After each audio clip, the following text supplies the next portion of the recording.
Yo, what's going on, everybody? You're watching Knicks Now by Chat Sports. My name is Marshall Green, and welcome to NBA Free Agency Day number 1. This was a day growing up that felt close to Christmas morning for me. All the days, all the moments, all the different years, thinking about the players that the New York Knicks could sign to help them become NBA champions. And I'll say this day doesn't have the juice that it once did. This was a day that I would think about forever. This is a moment, like, I remember you would wake up and you're like, oh my gosh, my team is going to get great today. We're going to go out and sign LeBron. We're going to go out and get KD. We're going to go out and sign this player. We're going to bring in D-Wade, all that. It's not really that day anymore, and it's not just because the Knicks are NBA champions. It's because the NBA offseason and the new collective bargaining agreement is not really the same, but still a day that fires me up. NFL free agency is one of my favorite parts of the NFL calendar. NBA free agency still remains one of my favorite parts of the NBA calendar, and while we may not see major moves for the New York Knicks today is 1,000% an opportunity for them to go ahead and become a better basketball team. What will happen with Mitchell Robinson? Could they strike a deal last second? Will they try to go into that second apron? We'll find out. There's some rumors out there that maybe a Karl-Anthony Towns extension could be coming, which could then lower his cap hit for next year. And then Mitchell Robinson could be re-signed, and the New York Knicks could do 1 year in the second apron and then dip out below that going into the 2027-2028 year. If you do not have plans of re-signing Mitchell Robinson and going into that second apron, the New York Knicks are going to have to make a move at the center spot. We've heard Kevon Looney, a name to keep our eyes on. It was reported by the great Ian Bagley of SNY that there was interest, mutual interest. He said interest from Looney to join the Knicks, and then interest from the Knicks to go ahead and pursue Kevon Looney in NBA free agency as well. There's already been a couple of moves that have happened today. No player can sign with a new team, though, until the top of the hour. So we're about 41 minutes away from when we could hear Mitchell Robinson sign with another team, or a player that was on a team signing with the New York Knicks. Once we get to 6 o'clock Eastern time, the gates are open and player movement will begin. We'll probably hear some moves right when free agency does open up, and we'll break them down every step of the way. This show is going to work like this. We're going to cover every single move that happens in the NBA today, but we will do it through a lens of the New York Knicks. So you're going to get all the New York Knicks news you need today, but you're also going to know everything that happened in the association as well. How long are we going to be live? We'll stay live until we feel like there's no more moves coming. The transaction wire is somewhat slowed down, and we'll reassess then. But we'll see if the Knicks can find a way to bring back Mitchell Robinson. That's number 1 on my wish list at this point. Appreciate everybody for being here. Already 250 plus people in the building. Major shout out to all of y'all. If you've been rocking with Knicks Now all season long, you're going to continue to rock with us here at this channel, and you want to see the New York Knicks do it again and go back to back. Give me a real one down in the comment section. Every single person that types their real ones today, we'll give shout outs to you on the channel. John says third apron, YOLO. I don't even know if there's a third apron, to be honest with you. I think the deepest those waters get is the second apron. What's going on, though, my man? Shout out to you. 90s Knicks in the building. That's a long-time viewer right there. Where you been, Brody? We miss seeing you on the channel. What up, Gorilla? What's up, my man? Edward in the building says, LeBron, is it possible to New York? And I was wondering when we were going to get our first LeBron question, and people would ask about that. And look, the only way the New York Knicks, there's 3 ways the Knicks could acquire LeBron James. Some sort of a sign and trade. Maybe Mitchell Robinson goes to the Lakers and the New York Knicks get LeBron James coming this way. Probably not all that likely. Number 2 would be the New York Knicks sign LeBron James to the veteran minimum deal. Does LeBron James want to play on the veteran minimum deal? And then the most likely, which is not likely, I'll make that clear, the most likely way the Knicks could sign him, which is not going to happen, and it is unlikely that it'll happen, is they would sign him to the taxpayer mid-level exception, which would then hard cap the New York Knicks at that second apron, which would pay him about $6.1 million this year. I'll just come out and ask you guys, do you want LeBron James on the New York Knicks? Type Y for yes, type N for no. Do you want to see LeBron play for the Knicks? I'll say this. I think it would be dumb to tell LeBron James no if he wants to come here on the veteran minimum. If LeBron wants to be a Knick for the veteran minimum, it would be quite the decision to say no. But in my heart of hearts, do I want LeBron to be a Knick? No, because when the Knicks repeat next year, and if LeBron was on that team, people would be giving him the credit, the story would be about him, and it would be about LeBron's fifth ring instead of the New York Knicks going back-to-back and Jalen Brunson getting his second ring. So I understand that LeBron on the veteran minimum would 1,000% make you a better team, but I'd kind of just rather win it our way and win it the New York Knicks way and win it with Jalen Brunson at the top of the ladder. But I'm sure we'll chime in and we'll hear from everybody else. But I do have to tell you guys about our presenting sponsor of today's show, and that is PrizePicks. Shout out to PrizePicks, America's #1 sports pick app. When you download the app today, you create an account, you use that promo code HMA, and you play your first $5 lineup. PrizePicks is going to hook you up with $50 in lineup. So play $5 and then literally get $50 to play with for free.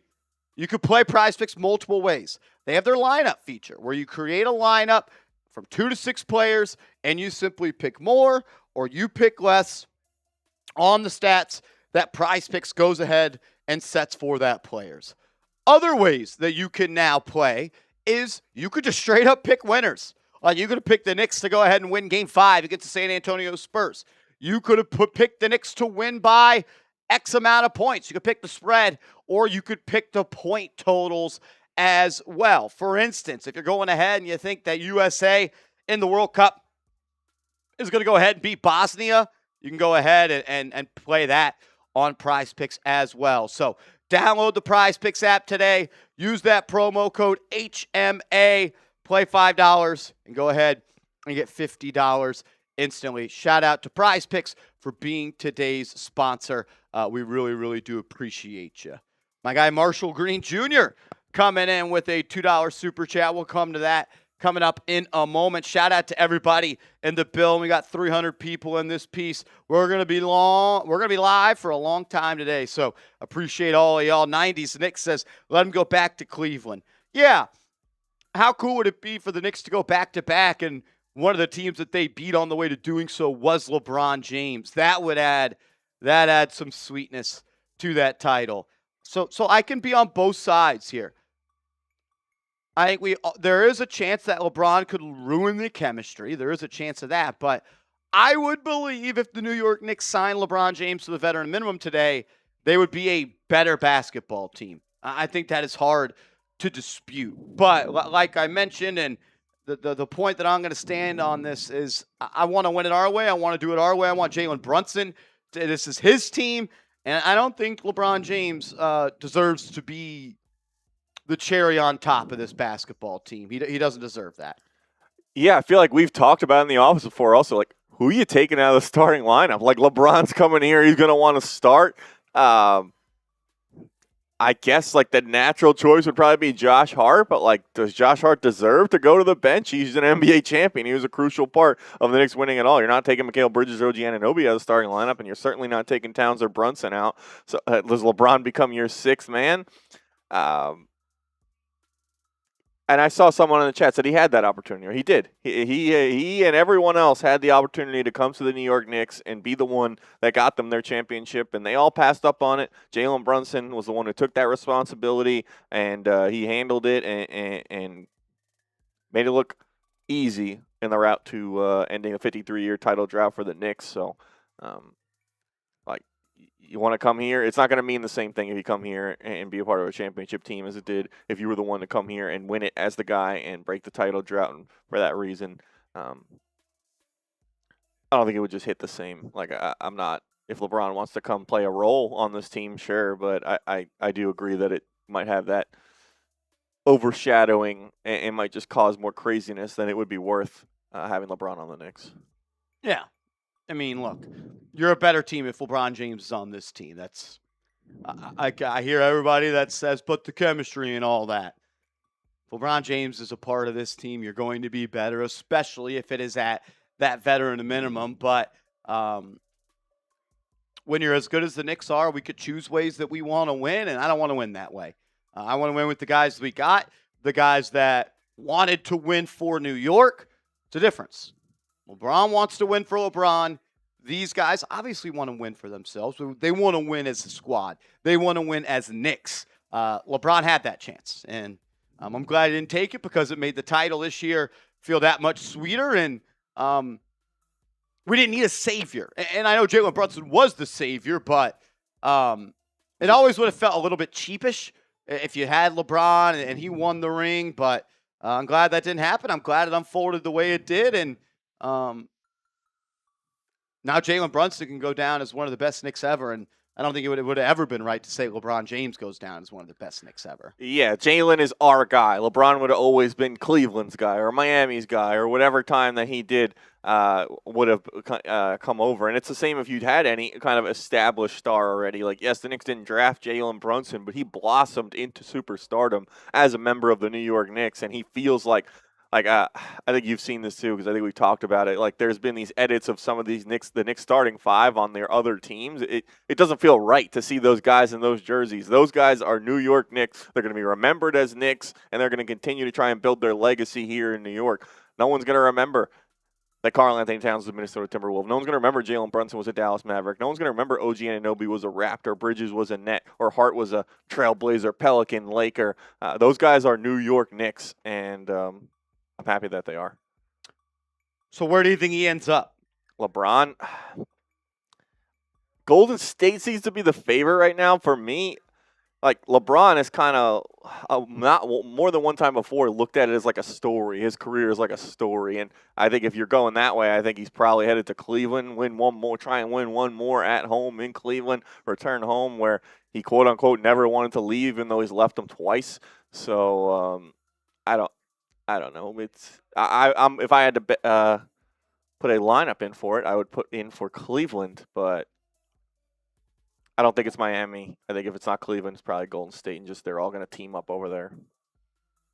Yeah, I think it'd be cool for the NBA if he does go to the Golden State Warriors.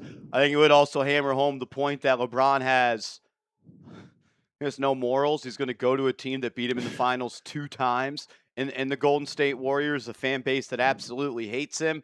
But I will say this, LeBron James and Steph Curry playing together, that's appointment television. That's something that I'll be watching all season long. They would become my NBA League Pass team, and I'd watch them every night. Be good for the sport. I think it'd be good for the sport. I think it'd be exciting, and I think it'd be cool to see LeBron James go out trying to actually compete for another title. And can they do that in the Warriors? No, but would anybody be shocked if LeBron and Steph Curry and whoever they have found a way to weasel their way to the Western Conference Finals next year? I wouldn't be shocked about that. So that's what I'm hoping for. I think that would be best case scenario for everybody. And it'd be like watching Team USA, man. That'd be pretty cool. That would be cool. I agree with a lot of that. And there's certainly worse groups of guys to go to battle with than LeBron James, Steph Curry, and whoever else you want to throw around them. So we'll see what happens. Do you think we find out tonight, or do you think he's going to draw it out and he's going to take his time and he's going to weigh his options? Is that what they said? I think the latest report was that he is going to, like, he instructed his agent to go and find every team that was interested and come back to him, and then he would make his decision from there. So yeah, because I saw Windhorst this morning talking about the Warriors are trying to sign him today, so we'll see. Okay. We'll see on that. Astral, what up, my man? Shout out to you, brother Luis in the building. John Connor, my guy. What up, John Connor? Hope you're having a good one, Brody. Thanks for stopping by, as always. That's my guy right there. What up, Richard? Edward in the building. Melvin, K. Rees, Brian, Roberts, Jaden Rossi. Shout out to all of y'all. What's up, guys? What's up? Marshall Gordon Jr., I like a cheese sandwich. Just cheese. Grilled cheese? No grill? I love me a grilled cheese, man. There's nothing better than a little stovetop grilled cheese, man. But I don't know what you mean by just a straight cheese sandwich. Like cold cut. Yeah, literally just putting like a cold piece. You're putting a Kraft single in between two pieces of white bread. You can do better than that. I'm just gonna hold you accountable. That's it. It's a little outside the box, though. I'll give him that, but not. It was outside the net. No good. Yeah, it's a big miss. Bizzle, what's up, Brody? What up, champ? Shout out to all 450 champs in the building today, man. I still am just wearing Knicks gear every day. Like, I'm not over it. I'll never be over it. Someone asked me, what'd you do all week? And I was like, kind of just scrolled on TikTok and YouTube and watched Knicks highlight videos all weekend long and kind of like got to soak it in and just relax and be a champion all weekend long. It was cool. I will say, of all the things that I thought being a champion would be, I did not think one of the highest highs of being a champion, Andrew Connell, was seeing the rest of the league move around like a chicken with their head cut off, and the Knicks essentially break the NBA. We got Kawhi Leonard going back to the Raptors. We've got big trade after big trade. Like, the league is in shambles. Giannis has to go somewhere else because the place he wanted to go no longer needs him. The Boston Celtics are trying to tear up their team. Like, outside of seeing, Jalen Brunson and all these guys lift the trophy and go into the parade and obviously the highs. But if you were to tell me the top 10 things being a champion, it's seeing the rest of the NBA scramble around trying to beat us. That's been pretty damn cool. Yeah, I guess they're just being honest with themselves. They're looking in the mirror. They're watching these NBA Finals games, and they're seeing the way the Knicks are playing basketball, and they're like, we can't do that. We have no chance to beat this team. And they were dominant. They only lost 3 games the entire way on their en route to a championship. We need to scrap what we have, and we need to get better. And you're seeing 29 teams doing that. You're seeing a lot of teams in the Eastern Conference, like you mentioned, doing that. You're seeing players who maybe at once wanted to come to the Knicks. Now the Knicks can kind of tell them, no, we're good. We don't need you anymore. We have a good team, a better team here that just won an NBA championship. And yeah, you are now kind of the hunted. Every team is going to be trying to give you their best every night next season. Every team is making that acquisition with the Knicks in mind. How can we get that? That is what we need to be. They are the measuring stick. How can we get as good as or better than that so that we can be NBA champions? So it's pretty cool. Like you said, it's unfamiliar territory for Knicks fans. They're not used to this. We've always been chasing and trying to build towards what seemed like an impossible goal at times, but it's pretty good. It's pretty sweet. It's a totally different conversation when you're talking about not how can we get better, just how can we keep this same group together? How can we try and keep everyone, run it back with this group and go get another one? So. Yeah, we to plug. Kawhi Leonard is a Raptor once again. We've already seen a plethora of moves go down today. We can kind of recap some of those. I know we got some trades to go ahead and look at. Traded to the Toronto Raptors for Ingram, Grady Dick, 2 first-rounders, 1 swap, and 2 second-rounders to the Los Angeles Clippers. He is expected to go ahead and sign a 2-year extension as well. Reports are coming out that he is anticipating retiring a Toronto Raptor. I will say, if healthy and things go right, that Raptors team, it has some talent. I mean, they still have Quickly. They still have Barrett. Scotty Barnes is a good young and up-and-coming player. Kawhi Leonard is a good player. And I like some of those young guys. Murray Boyles, Shed. They still have Jakob Poeltl. There's some talent on that squad. And I don't necessarily view them as a threat, but they're for sure a playoff team next year. And heck, they went to Game 7 in round 1 against the Cleveland Cavaliers, a team that got to the Eastern Conference Finals they're looking to take a step, and I think going from Brandon Ingram and Grady Dick to Kawhi Leonard, you're going to be a significantly better team. Yeah, that's a hell of an upgrade, and they give up some draft picks as well. But he's got to be healthy, obviously. I think, like, if you look at Toronto compared to some other teams in the East, they are on their way up. They are still trying to get better with that group, and maybe some of the other teams that were kind of contending with the Knicks this year may be trying to avoid going on the way down. So they may only continue to get better and better. Got some great experience, and like you said, took Cleveland, who ended up going to the conference finals, to 7. So a senior NBA writer from The Athletic, Sam Amick, says the Minnesota Timberwolves are showing interest in LeBron James. Says, what's more, the Warriors do not appear to have clarity yet regarding James's plans. Cleveland and Miami are often cited as really realistic landing spots as well. And the Minnesota Timberwolves are known to have interest if he felt like shocking the basketball world with that sort of move. I mean, you go LeBron James, LaMelo Ball, Anthony Edwards, and Rudy Gobert. Jaden McDaniels is your top 5. That's a pretty good team there in Minnesota. If I was LeBron, I'm going to the Warriors. And if not the Warriors, I'm trying to find a team out east. But kind of can't wait for the LeBron storylines to be over as well. Yeah, I mean, you talk about a League Pass team. If he goes to Minnesota between Edwards, LaMelo Ball, LeBron James, the ball movement and passing on that team would be incredible, and they'd be fun to watch as well. I think, like you said, it's going to be a storyline until he signs, when he signs, after he signs.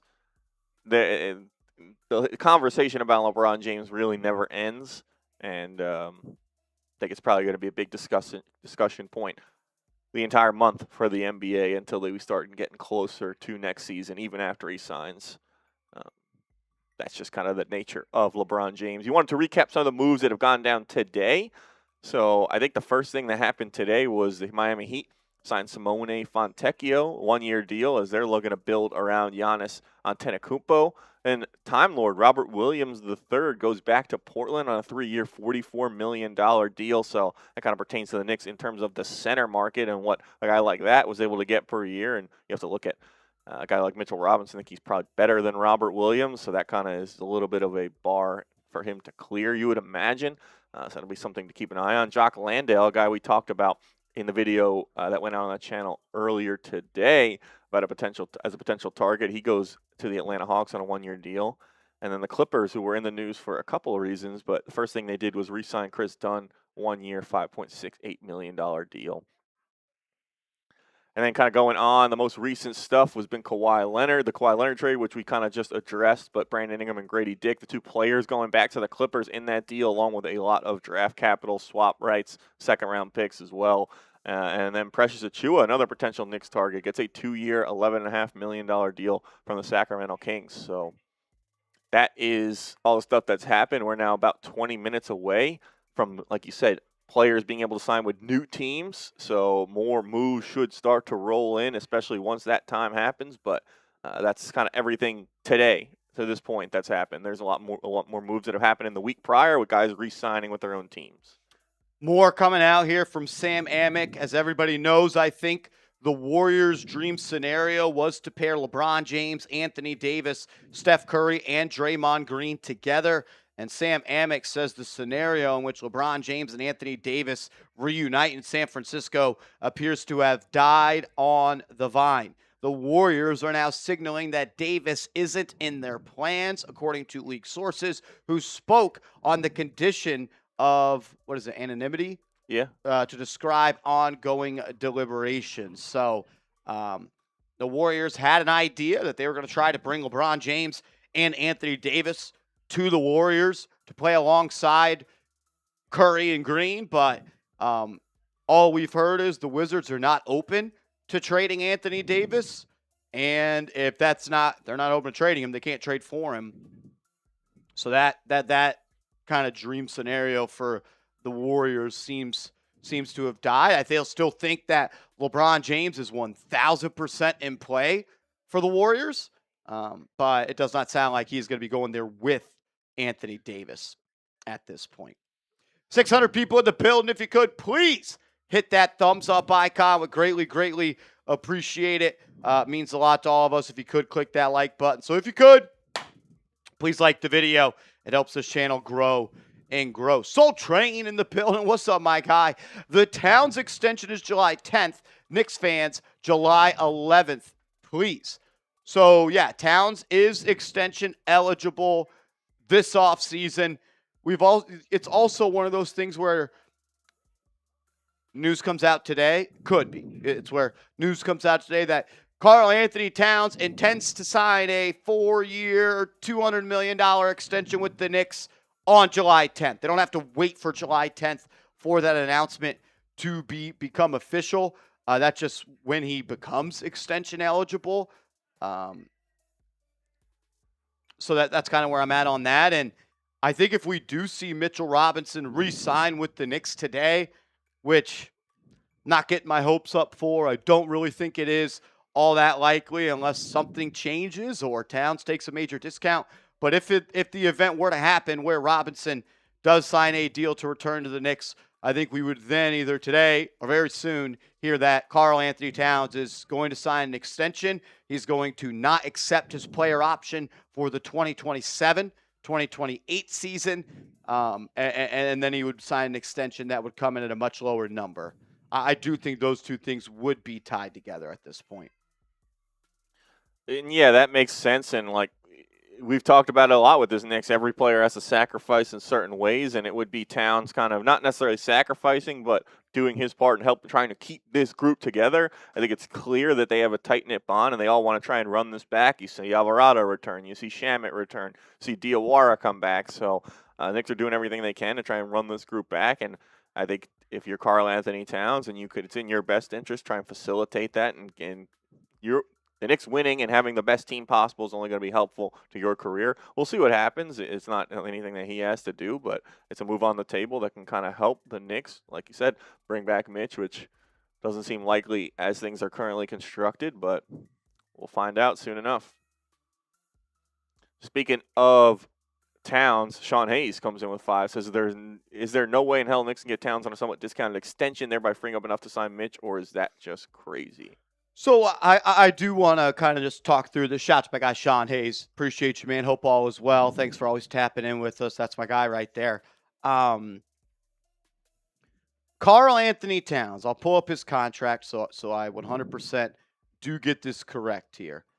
Karl-Anthony Towns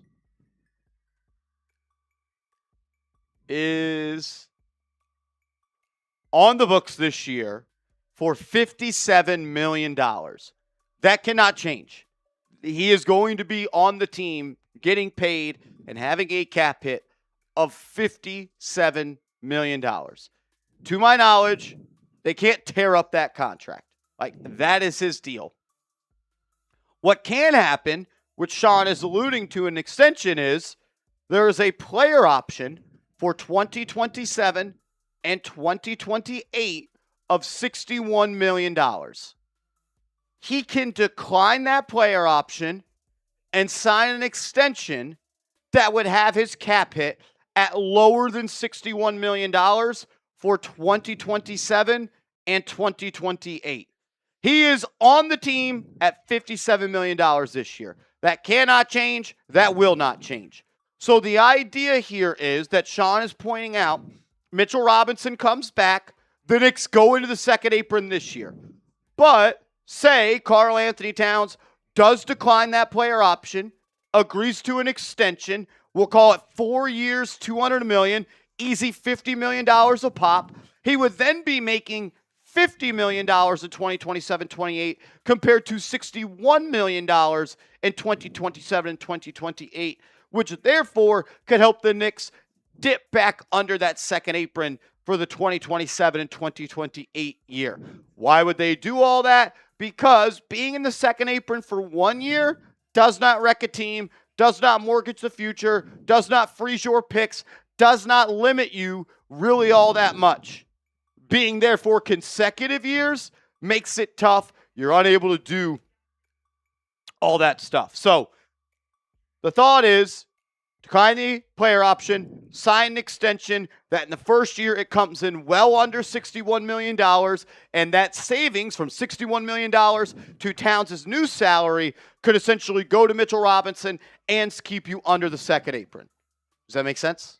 Yeah, I thought you did a great job explaining it. It's all like, it's kind of like there's all a pie, and there's You're only robbing Peter to pay Paul. Yeah, exactly. There's only so much that can go around, so he's getting a smaller slice so that the Knicks have more pie to give out to somebody else, pretty much. Yeah, and making more money into the future just at a lower rate per year and more guaranteed money. And I believe that was part of the negotiations with Landry Shamet. I think there was probably a team out there that would have said, hey, we'll give you 2 for 25. We'll give you 2 for 30. Well, Leon Rose is like, hey, look, we can give you this much, but we'll make it a 4-year deal, so you are guaranteed this much money essentially throughout the rest of your career. He's going to be 30 years this year, turn 30 years old this year. When Shamet's 35, he's probably not going to be making that much money in the NBA, so he gets a guaranteed deal for an X amount of money and for the long term, and it's almost like they're spreading it out over an amount of years compared to piling it and kind of stacking it into a shorter time frame is the way I look at it. Lowering the average annual salary of all these guys so that they can fit more guys under the apron number in each season. Yeah, because the money, the salary cap, the second apron, that number is going to continue to go up every single year as well. So I know there's been some chatter that there could be a declined player option and a long-term extension, and Robinson can come back. I'll believe it when I see it. On that front. 730 people in the building. If you could, go ahead, please do hit that thumbs up icon while I do tell you about our presenting sponsor of today's show, and that is PrizePicks. Shout out to PrizePicks for being our sponsor as always. We do appreciate them. And they're hooking it up with all of the real ones right now. When you download the app, create an account, and use that promo code HMA, and you play your first $5 lineup, PrizePicks is going to hook you up with $50 in lineups for you to go ahead and use. You can use it while putting in lineups for the World Cup. You could do it for baseball going on this summer. WNBA gets it on and popping. For PrizePicks as well. If you like making money while watching sports, PrizePicks is the place to go ahead and do that. So download the app, create an account, use that promo code HMA. Multiple ways to play. Some of their new features include you could just go ahead and pick winners, you could pick spreads, and you could pick totals as well. Many options for you to go ahead and look at. Like, for instance, you can go ahead and pick the United States to beat Bosnia in the knockout round of the World Cup. And that'd be a 1.16x multiplier. So check it out. Download the app, create an account, use that promo code HMA, play $5, and get $50 instantly. Let's go. Shout out to PrizePicks for being the presenting sponsor here at Knicks Now by Chat Sports. Dave McDrip in the building. What's up, Brody? Shout out to you, my man. If Brunson can make a sacrifice, so can Cat. Didn't OG sign for a little less? I don't know if OG signed for a little bit less, but I do think that if the best player can sacrifice for the greater good of the team, that should encourage and maybe even put a little bit of pressure on the other guys to do so as well. Something else, and I said it in the video recently, is like, James Dolan, if a millionaire and if a millionaire and Jalen Brunson could sacrifice potentially $100 million for the best outcome for the New York Knicks, why can't the billionaire sacrifice $25 more million for the betterment of the Knicks?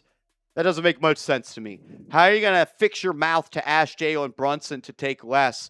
But on the flip side, Andrew, you're not doing what's best for Jalen Brunson, who just did best by you. Yeah, should lead by example, top down, and that starts with James Dolan. And I think what he said, and correct me if I'm wrong, like he was kind of framing it of not, I wouldn't pay the money. It's that I don't want to hurt the team because it's going to have all these restrictions. But like you've pointed out on several videos, it does not hurt you to go over for 1 year, and it should be a kind of philosophy of get it, fix it now, deal with the problem later of figuring out how you're going to get everybody else under the apron. And like you said, that number is going to go up. So if you don't need to add any new players, which if the Knicks bring back Mitchell Robinson, they're bringing back pretty much their entire rotation. You don't really need to add more players at that point.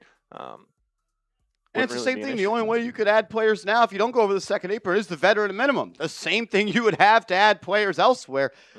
Like, the Knicks don't, even if shit were to hit the fan, let's say they run it back and they go into the second apron and bad things happen next year. They're not tearing it down mid-season.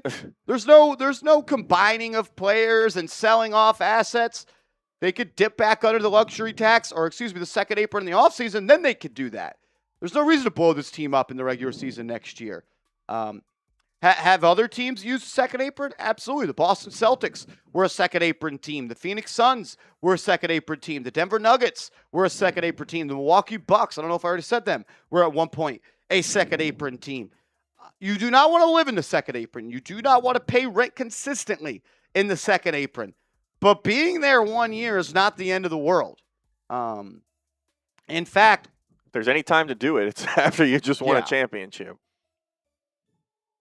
Yeah, you go over there multiple years. You're there for 2 years. You're there for 3 years. Or 4 years, sure. But you go over 1 year, you win another championship.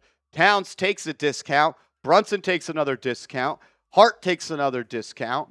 And OG comes up. Like, I don't know. Not going over the second apron to re-sign Mitchell Robinson, you are literally getting worse. You're shrinking your chances to win an NBA championship. Is there a world where the Knicks could find a player to replace Mitchell Robinson and he is as good or close? Maybe. Chances, in my opinion, are probably a little bit slim on that. And then for the people, it's like, well, Marsh, why don't we just package Deuce and Dottier to get Mitch's replacement? So then you're losing Mitch and you're losing Deuce and you're throwing two stones to kill one bird. You're even more so decimating your team when you could just go ahead and re-sign Mitchell Robinson and make the Knicks as best as possible. Shouldn't that be the goal? Not tearing it like. It's kind of the same thing as different context, but you're taking something to fix it. You're taking tape off the wall here to plug a leak from over there, and now you got another leak coming in from a different direction. So we'll see. I mean, I think the grand context of this is these are good problems to have. Like you have so many good players, you're trying to figure out how to keep all of them, and you're trying to figure out how you can run back a championship lineup. And it's not how do we become a championship team, it's how do we stay a championship team. But you'd love to keep Mitchell Robinson, man. It would really stink to see him wearing another team's jersey. Report came out from Ian Begley today that the Knicks' plan entering free agency is for Jack Kyle to play overseas with his current club in Germany.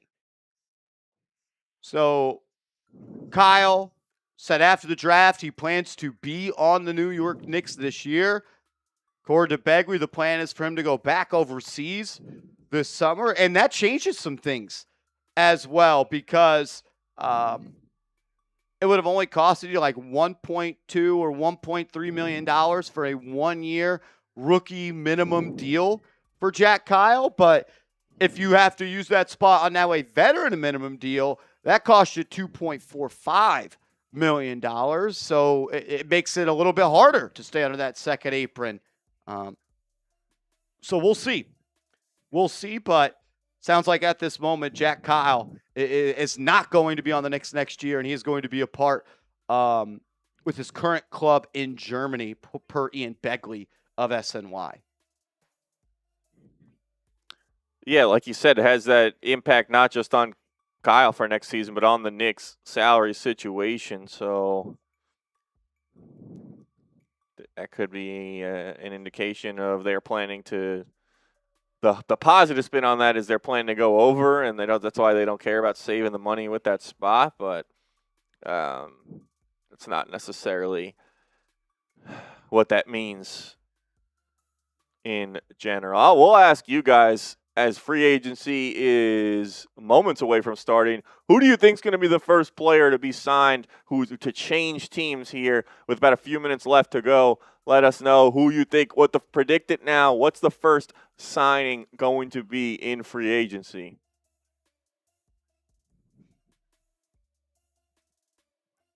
Drake says LeBron. Could you imagine starting off with a banger? LeBron.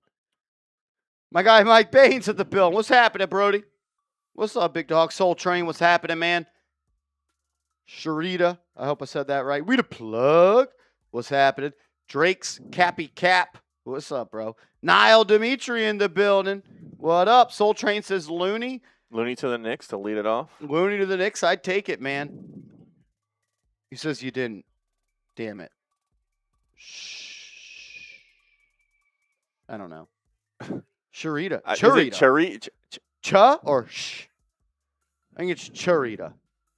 If it's not Charita, it's got to be Charita. Yeah, there's only so many ways that those two letters could go. Let us know, please. Jerry says I still have faith in Jeremy Sohan. Well, Sohan's a free agent. We'll see if he says joking. You can't do that. You can't do that to Thanks me. To the 30 to the 40. No, he was tackled. Dwayne says, nah, my dude, you don't want Looney. There's better. Okay, who? Just like I tweeted out yesterday, I would be okay and I would like the New York Knicks sign, if Mitchell Robinson decides he wants to go to the Lakers, a sign and trade for DeAndre Ayton. And people are like, bro, DeAndre Ayton stinks. DeAndre Ayton should be playing in China. You do not want DeAndre Ayton. Did we all just watch? I'm not saying DeAndre Ayton's great. Who's better, DeAndre Ayton or Ariel Hukporty? DeAndre Ayton. Okay. Have you looked at the veteran minimum center market? And like even the talent and the like talent alone. You could like coach him up or like fit him into the Knicks system. And like I thought you brought up a great point when I don't know if this was a video or we just spoke about this in the office. Listen, like you need him as a backup center. You're looking at it in the context of a backup center, and then also like a guy that has some offensive skill. Where like if Towns was to go down, like you could kind of plug him in, and he's still able to like stylistically be a guy that can generate offense from the center position. Yeah, he's not Mitchell Robinson. Nobody's Mitchell Robinson, but there is nobody else you could sign for the veteran and minimum that is better than DeAndre Ayton. This man was just a starter on a team that got to the second round of the playoffs with no Luka Doncic. He played pretty good against the Rockets in round 1, 10-10. He didn't play all that good against OKC. OKC is maybe a team he's not supposed to play against, but you're telling me that there's better backup options for the money the New York Knicks have to spend than DeAndre Ayton? It's the guy that was a starter on a Suns team that went to the NBA Finals. Yeah, and maybe like there's always this negative connotation around him just because he's 27. He was the number 1 overall pick, and yes. he got a big contract, and everyone's like, well, he's not that player, and he isn't, but they're not. The Knicks wouldn't be paying him or asking him to be that player. They'd be asking him to be a backup center, play 10 to 15 minutes a game, like, and maybe fill in for Towns if he was injured or something like that. I mean, you're not counting on him to be the finishing piece to a title team. It's like what happened. People are like, his effort sucks. Well, what happens when he's surrounded by the biggest and the people that want to win more than everybody else? He's on a championship team, and he's on a 1-year deal where he knows if I don't play my butt off, I'm never going to get big money in this league again. That could be motivation itself. Having Josh Hart chirping you could be motivation. Like, I to act like getting DeAndre Ayton in return for Mitchell Robinson, yes, you lose the trade, but would you rather lose him for nothing? Yeah, you're getting nothing otherwise, so. It's not even close. As the Bulls have waived Cam Jones, and the Bulls will fully guarantee the $2.4 million salary of Leonard Miller. There you go. So we are about to start, correct? Plain and simple, get Moussa Diabate. I would love to get Diabate. How you getting him? You going to hold the Charlotte Hornets at gunpoint and make you trade him? You know, if we think that Diabate is good, you probably think that the Hornets think that Diabate is pretty good too, right? He was a big part of like their best lineups this season. He was the center that they use in all of their best lineups. And yes, they did just trade for Naz Reid, but I think they probably plan on playing the two of them together. They did draft Steinbeck. We talked about him as well, but I don't think they're planning on just shipping out Diabate. And even if they are, Knicks got to match the salary. So then we're trading Deuce. So we're back to let's take this piece of tape over here to fix that piece of wall. Like, there aren't many better things I think that the Knicks can do for the backup center that does not take other assets from their team than finding a way to swing a sign and trade for Mitchell Robinson that returns you DeAndre Ayton. Is he perfect? No. Are we asking him to be perfect? No. We're asking him to be a backup and play 15 minutes. And can you get me 5 and 5 in those minutes? I think Mitchell Robinson has flawed like the idea of a backup center for the Knicks and Knicks fans. And like Mitch is not a backup center. We've had him as the backup center, which is an extreme luxury for the New York Knicks. But Mitchell Robinson could start on a majority of teams across the NBA, and if he does leave, it'll probably be to be a starting center somewhere. Like you are not. The whole point is that there aren't backup centers that exist that are Mitchell Robinson. That's part of why the Knicks were a championship team. So yes, I'd love to keep Mitch because he's probably the best backup center in the league. But like, there is not you're not gonna get a great player to be a backup center. That's just Mitch. Like we're used to having Mitch as a backup, and he's not a backup. Like just think about who was the backup center for the San Antonio Spurs. Luke Cornett. He could not play in the NBA Finals. Could not play. Who's the backup center for the Thunder? Jalen Williams? Is he better than DeAndre Ayton? Are we sure about that? Who was the backup center for the Cavs? Those are teams that all finished in the top 4 last year. Who's the backup center for the Boston Celtics when they won the NBA title? Like, it's just... It's the same song and dance we did 3 years ago when everyone told me, Marshall, we don't have a backup power forward. It's like... Really? If our worries are about our backup power forward, we're all right. And 100% agree. The idea that the only reason Mitchell Robinson is a backup is because of his injury issues. If Mitchell Robinson could play 65 games per year, it'd be starting on half the teams in the league. So that's why a team might sign to a lot of money tonight.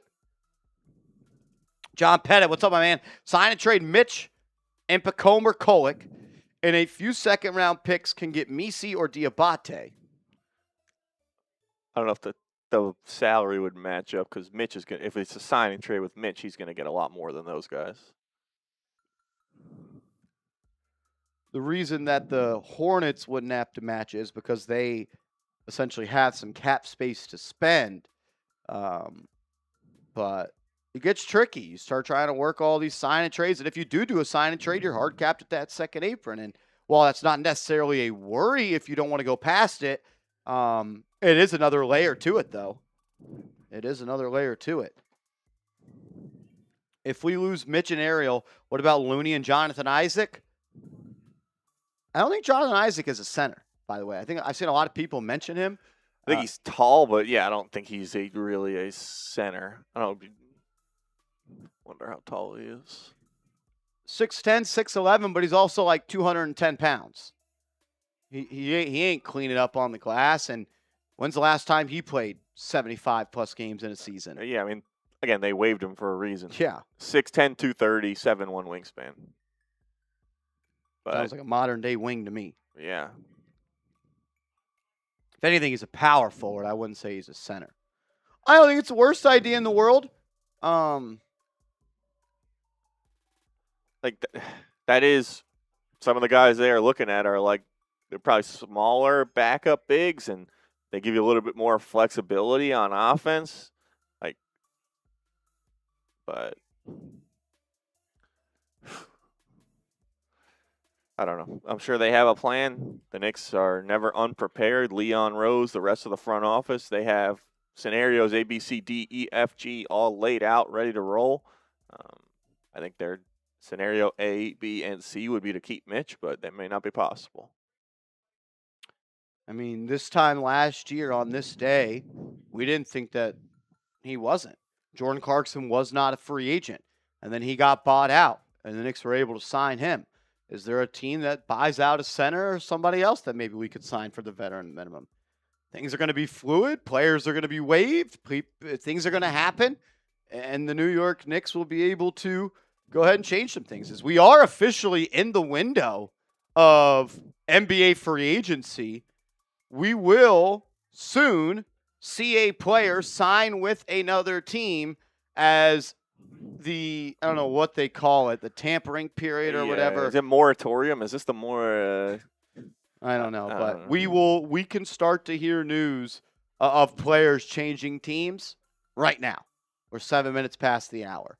So any moment now we could hear that Mitchell Robinson is signing with another team. And I think if the Knicks, unless they're on the phone right now negotiating with Karl Anthony Towns, like, I'm not saying that Mitchell Robinson can't come back, but you would think that it maybe would have happened yesterday or before 5 o'clock today, 6 o'clock today. Yeah, it would have been announced or leaked or whatever the term you want to use is, but it's open now. So who do you guys think is going to be the first guy? I don't think there has been one yet since the period or the time frame has begun. Like I said, we are in it now. A lot of action prior with some re-signings and some trades, but no players changing teams yet.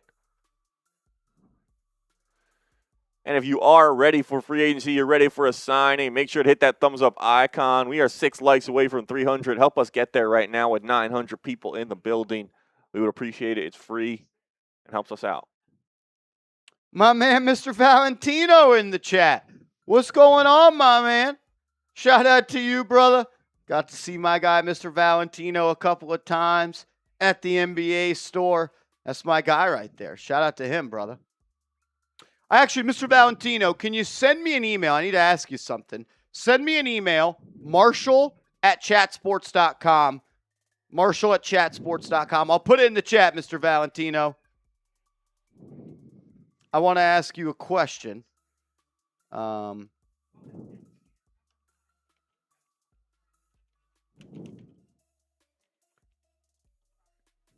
Send me an email, Mr. Valentino. Good to see you, my man. That's my guy right there. We got to chat it up. He got to meet my dad. No, that was a lot of fun. Kenny says, my first stream with you, and you just earned a subscriber. Kenny, you know what? Thanks for giving us a chance, my man. Let's go. Seth Gross in the building. What up, Mr. Seth Gross? Happy Tuesday, happy Wednesday. I don't even know what day it is. Can you explain to me what the second apron means? All it means is it's like, so you have salary cap, then you have the luxury tax, then you have the first apron, then you have the second apron. So essentially, it's just like the third luxury tax, essentially. So luxury tax is once you spend more than that amount of money, you will pay a tax for spending that amount of money. Then the first apron is once you get past the first apron, there are some restrictions on what you're able to do, who you're able to add, how you're able to add teams, and of that nature. And then the same thing with the second apron. So it's just like the first luxury tax, the second luxury tax, and the third luxury tax. I think is the best way to explain it. Why do they use the word apron? I don't know. It's like a line, pretty much. Yeah. Dwayne says, I see a big move. I see a big coming for us if Mitch doesn't stay, and won't be surprised if we pick up a wing before the night is out. We'll see. We'll see if the New York Knicks go ahead and sign someone today. Melvin, man, dude, I wish I got to meet you at the parade march. Been waiting for how long?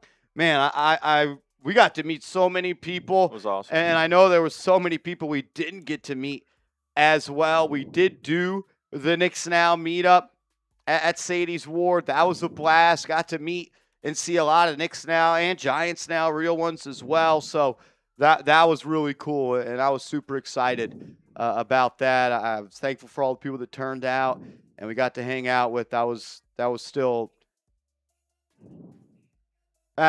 just a trip. We were on cloud nine the whole time. It felt like a movie, man. It really, really did. David says, get that bag, Robinson. Yeah. I wouldn't blame Mitch, but love to see him stay. Weeda Plug says, Dusty Dolan is a billionaire. Use some of his money. Yeah, I agree. It's really easy to tell billionaires to spend their money. Hey, spend more money. What are you doing? That guy, and then says, I wish I went to the party. You should have, man. Party of the century. Party of the century. That's what they were calling it. Sources. Weeda Plug says, Kessler is staying with Utah. Yeah, I would kind of expect for Utah and for Detroit to match any offer that DeAndre Ayton or Walker Kessler signs.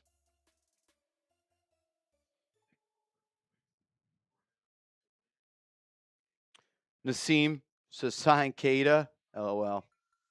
Could you imagine?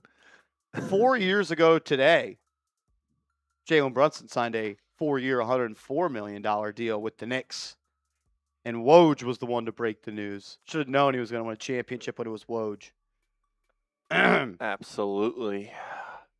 Francis, what's up, my man? Quiet start. If you're ready for a signing, type me, hit the like button. We are ready for some moves to happen. Johnson, you says LeBron on the veteran minimum.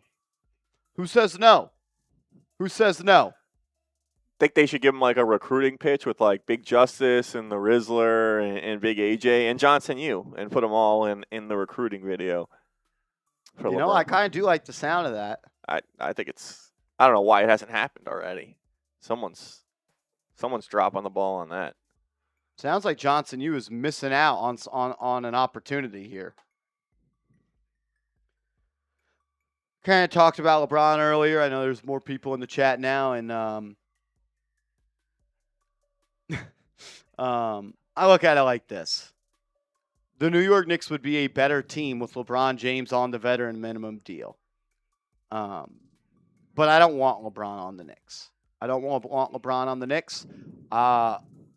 He does not get to jump on the bandwagon now that we are the coolest team in the world. And he does not get to benefit from this place being built up into a championship organization, waltz in, and think that he gets to be the cherry on top. I respect LeBron James. I cannot wait until the LeBron James era is over. And I don't want him to think that he can waltz up in here and this is going to be his team. Because if the Knicks do add LeBron, they probably do win the title. And I don't want it to be LeBron James wins his 5th NBA title with the New York Knicks. I want it to be Jalen Brunson is now one of the best point guards of all time, and the Knicks have won back-to-back titles, and they're looking to go back-to-back-to-back. Repeat. I don't want it to be about LeBron. He doesn't deserve that. He doesn't deserve our energy. Multiple people have said it. Hey, man, we invited you to the party. You didn't show up. And now that our party's the coolest party in the world, you want to come in and think that you could still be the lead act? Nah, man, that ain't happening. Kick rocks. Kick rocks. Go back to Cleveland that you've left 2 times, or go try to team up with Stephen Curry. But, man, holy shit, if you did get LeBron James, you'd be a really good team. That would be cool, too. You'd be a good team. Yeah. I say all that to say you will be better if you sign LeBron James for the veteran minimum. I mean, best 6 man in NBA history, or either that or whoever gets knocked out of the starting lineup becomes probably the best 6 man in NBA history. So, would be a good problem to have. Kabir, $2 super chat says, "What's up, Marsh? Can you shout out Scoo, Mop, and Met?" Shout out Scoo, Mop, and Met. I don't really know what I just said, but shout out to Scoo, Mop, and Met. Hopefully that doesn't get me canceled. Yeah, I wasn't sure. It's got some good, interesting names over there. So I mean, we're 16 minutes and nothing has happened. I keep thinking something's wrong with my computer, with my phone. They're like, where are the notifications? Vasquez says LeBron will never play for the vet minimum. Yeah, I think he probably won't either, but all we've heard today is LeBron is chasing happiness and he's not chasing money anymore. He wants to compete for a title. So we'll see. We'll see. I would like to see him go to the Warriors. I think it'd be fun to watch him and Steph play some hoops together. That would be cool. Are we signing Ewing to a vet min? He already And got a Allen ring. Houston. Yeah, he's already got his ring. He's already got his ring.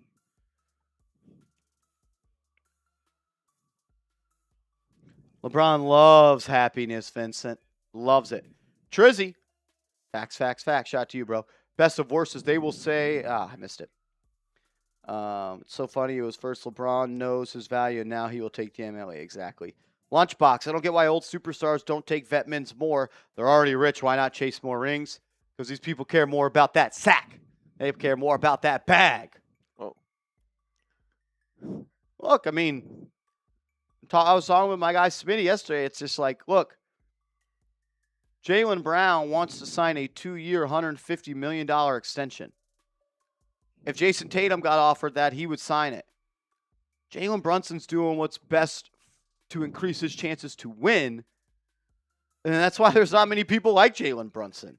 There are professional athletes are there to make as much money as possible and hopefully win on the way to doing so. I think it's reversed for a lot of players on the New York Knicks right now. And I think Jalen Brunson is convincing some players on the New York Knicks that's what they need to do. There was a rumor out there that Craig Carton, I didn't see the clip, so I can't say for sure that it was a fact, but I saw a tweet with no video that said Craig Carton is reporting that Jalen Brunson was not happy that Mitchell Robinson would be leaving. Really? So I didn't see a video. I don't know if anyone watched the Carton show today. Does anyone actually watch that nonsense? Or listen to it, I guess. Yeah. You can watch it on YouTube. But supposedly he said today that Brunson was not happy that Mitchell Robinson could not be coming back. I don't know if anyone can confirm that. Yeah, free agency has technically already started, just no moves yet. We'll see when the first one does happen.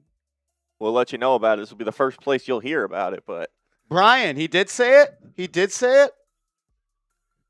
Yeah, I mean, why would Jalen Brunson be happy that Mitchell Robinson's not coming back? he wants to win another championship, and the Knicks are not as well positioned to do that if Mitchell Robinson's not on the team. What if Cat extends and takes a discount, or if it does, could it be enough to? So we did. Yeah, we talked about it. We'll go over it again here. Karl Anthony Towns is making $57 million for the 2026 and the 2027 season. That cannot change. That contract has been signed. The ink is dry. That cannot change. Karl Anthony Towns does have a player option for $61 million for the 2027-2028 season. The thought process is, Lunchbox, that the Knicks re-sign Mitchell Robinson. They become a second apron team this year. Karl Anthony Towns declines that $61 million player option for the 2027-2028 season and then signs a long-term extension that would have his 2027-2028 cap hit at significantly less than $61 million. So let's say he signs for $45 million a year. That'd be $16 million lower than what he has the player option for. And if Robinson re-signs this year, they could then duck back out of the second apron in the 2027 NBA offseason. Hopefully that makes sense to everybody. A lot of mumbo jumbo, a lot of word salad, but that is Karl Anthony Towns cannot change the number of dollars that he is making this year. Cannot.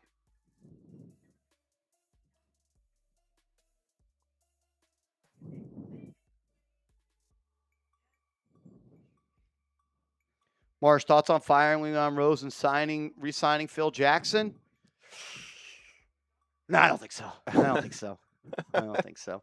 I thought about it, but then I quickly decided, no, that's probably not a good idea. Let's go. Still no signings yet. If you're ready for one, hit the like button and let us know who you think the first person is going to be to sign a contract. As we are now 21 minutes into free agency. No announced signings yet.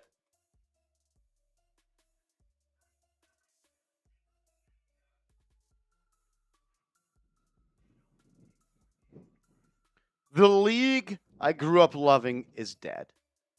The day and age of staying up till midnight and seeing all these moves pile in. Go to bed by like 2 a.m. because they would all just happen in those first 2 hours. Adam Silver needs to pay for this. Make him pay. Not only that, but like the best players don't change team. Like when they change teams, it's not in free agency anymore. It's via trade. There's a rumor out there that Jalen Brunson is going to be on the 2K cover this year. I saw that with a couple mock-ups of that. That would be pretty sweet. I'm honestly not a gamer, but I would have to. I'd have to get that. They posted like the shot clock in the subway. I mean, if he's not going to get it now, when is he going to get it? DeAndre Ayton is re-signing with the Pelicans. Usman Jang, 3 years. DeAndre Jordan. What did I say? DeAndre Ayton. Oh, DeAndre Jordan. I had Ayton on my mind. The Aytonator. Dominating. Domination. Dominating. DeAndre Jordan back to the Pelicans. And Usman Jang, once a Knick, always a Knick. 3 years, $17.5 million deal to return to the Bucks. So still no moves of players changing teams.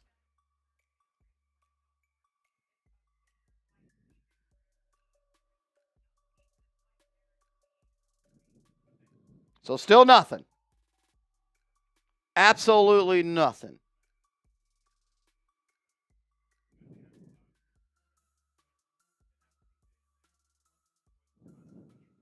We got nothing. It's like that. You ever seen that meme? It's like, I hope you're hungry. And then they take the cover off and it says, for nothing.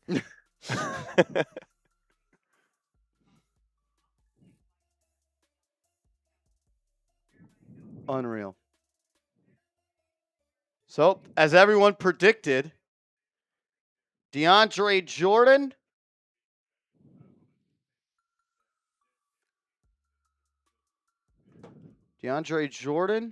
and Usman Jang are the first two moves.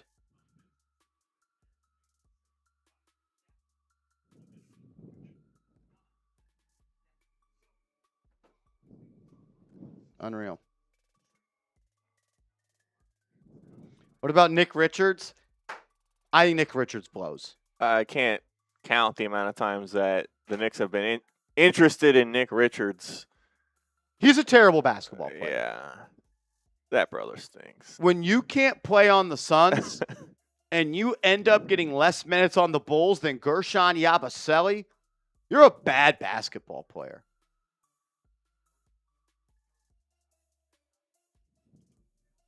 He's a bad player. He's a bad player. And if the Knicks' first backup center is Nick Richards, they're in trouble. Yeah, that would be.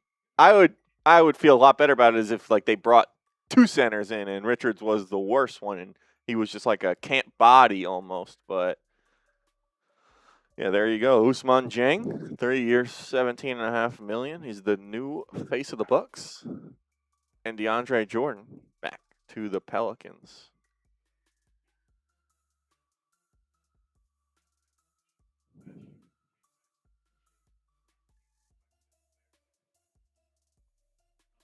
Usman.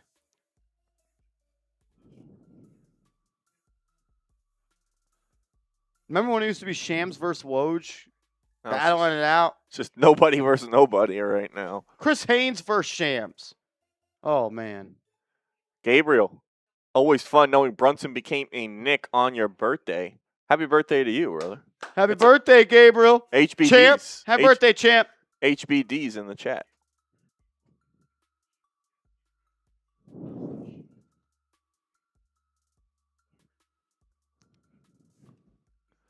And Jose says salary cap increasing next year 5.5%.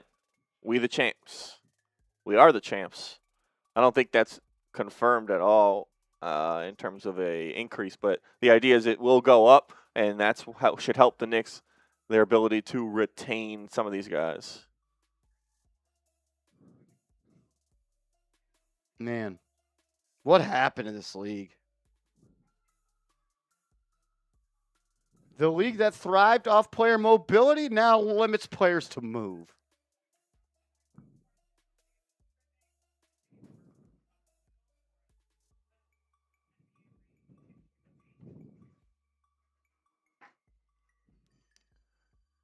Wow. Unreal. Yeah. Do we have like a list of top free agents, or what do we got? We got some team needs, I think. There's got to be top free agents that they have built or something.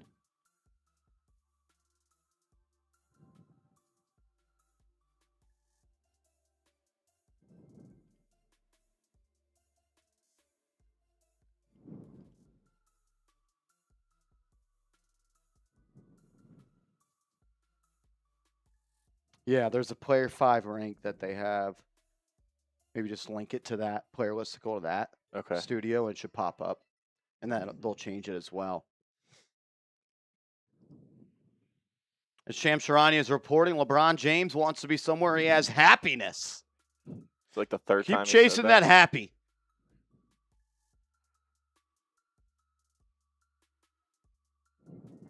Still nothing. I mean, as Jalen Brunson is holding a youth camp this week. Good for him. Does he do anything wrong? Nothing. It's perfect.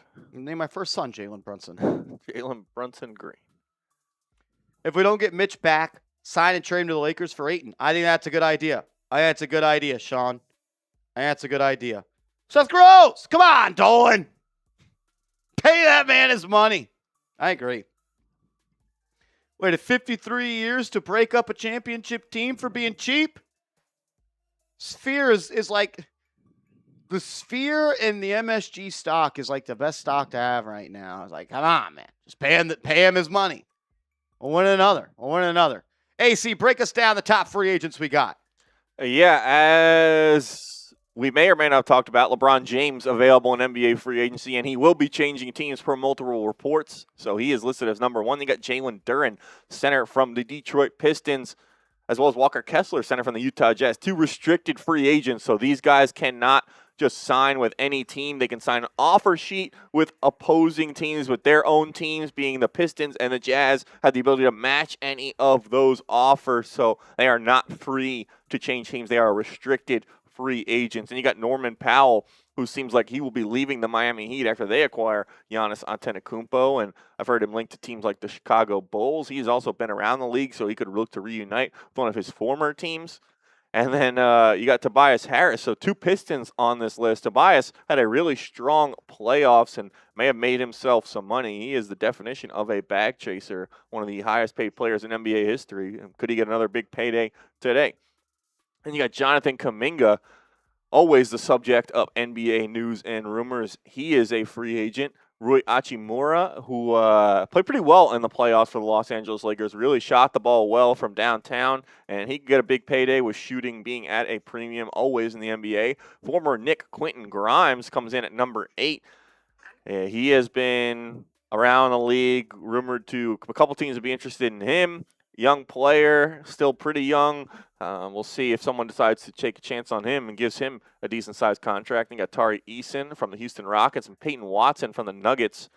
Watson, I've heard a lot. Denver really would like to keep him. I think they would rather trade some other guys and be able to re-sign Watson. So we'll see if he continues to play for the Denver Nuggets.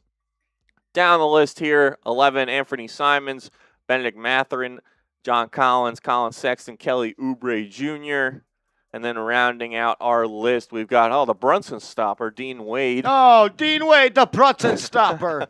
And Luke Kennard, another good shooter from the Lakers, who Lakers, they may want to keep some of that shooting, and they may be able to keep some of their guys if they're not going to bring back LeBron James. They may have some cap space. Sandro Mamukelashvili, backup center. You think it could be a Knick, maybe not. He may get more than they're able to offer. Keon Ellis. As Bones Highland is back to the Timberwolves. Sorry. Back. It's not a new signing. Keon Ellis, free agent, and then everyone's favorite Knicks potential trade target, Nick Richards, who's a free agent, so they could just sign him if they want him. I think that as free agent sharpshooter, Tim Hardaway Jr. is going to the Miami Heat. Tim Hardaway Jr., once a Knick, twice a Knick, will not be a Knick, as Tim Hardaway Jr. is leaving the Denver Nuggets and joining the Miami Heat. And I will ask you, Andrew Connell, are you afraid of the Miami Heat and Tim Hardaway Jr. and Pele Larson and Giannis and Bam? No.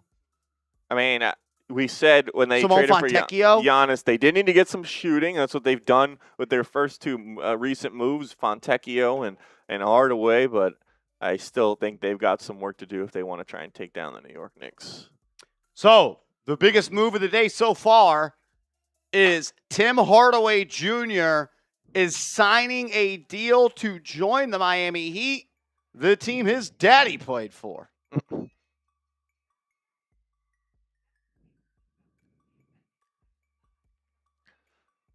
Tim Hardaway Jr., member of the Miami Heat.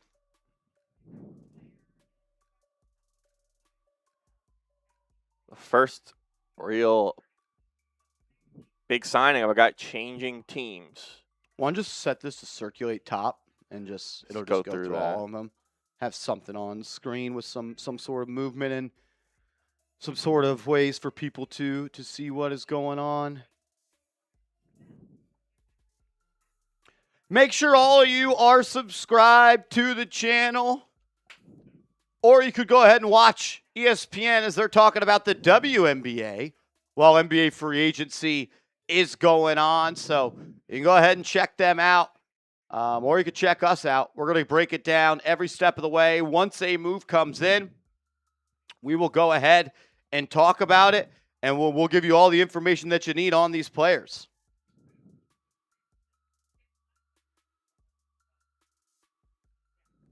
So, Tim Hardaway Jr., really the first player move that we have this offseason,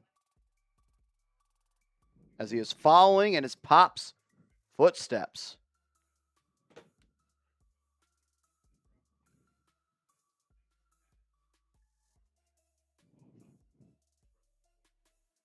Once a Knick, always a Knick, twice a Knick for Tim Hardaway Jr. He's now a member of the Miami Heat.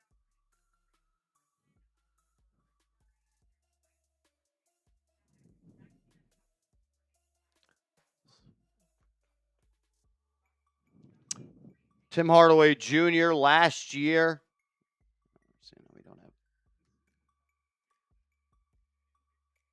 There's not like stats for everybody somewhere or something, or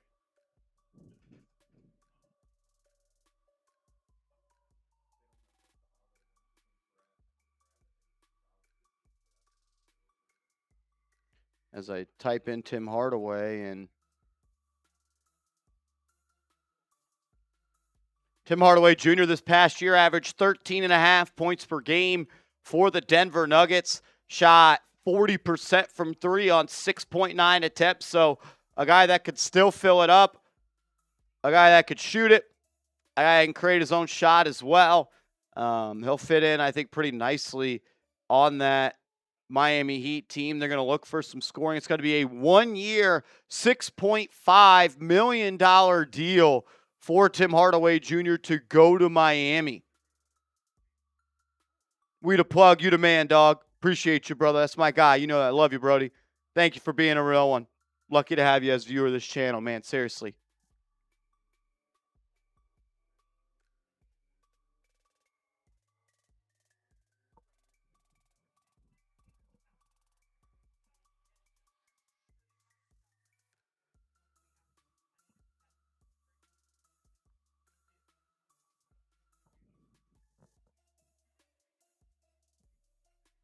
But yeah, this kind of Miami Heat signing, and we'll say it probably every time an Eastern Conference semi-contender or playoff kind of team makes a move, is they're all trying to beat the New York Knicks. They know they got Giannis, and now they're trying to surround him with as much shooting as possible around him, around Adebayo, and they're trying to do what the Knicks just did, and that's win an NBA championship.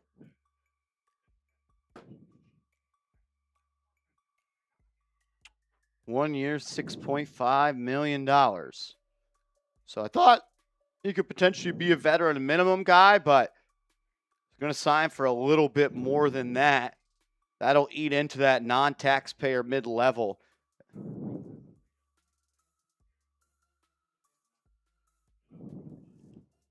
So in that NBA, in that off-season graphics, there's an NBA off-season graphics sheet. Let's move all those over.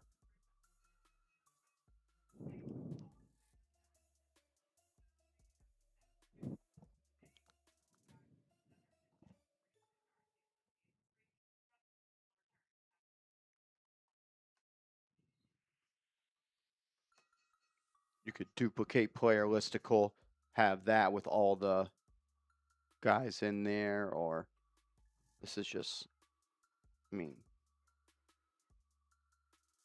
there's going to be more, but like, I think the play should be, I mean, they don't even, there's not even a Hardaway one in there, so. No, there's free agents or free agent plus trade. And there's Tim Hardaway's not even in there, so. All right, as we just continue to wait for another move here.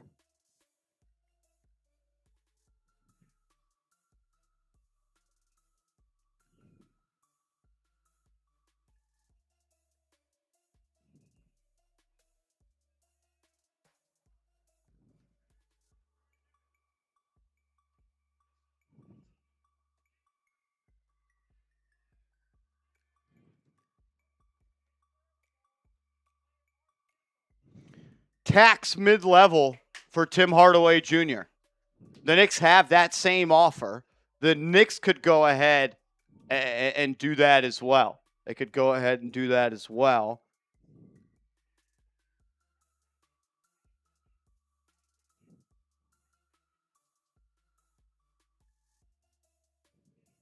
Marsh, what's the current backup center salary range? We could either spend the veteran minimum, which is the minimum that you can pay a player, which counts as $2.45 million on your books, or you could give a taxpayer mid-level, which is the deal that Tim Hardaway Jr. got, and that would hard cap you at the second apron, which would mean that you could not exceed it. You could not exceed it. So there's really only two ways for the Knicks to sign players at this point: veteran minimum or the singular taxpayer mid-level exception.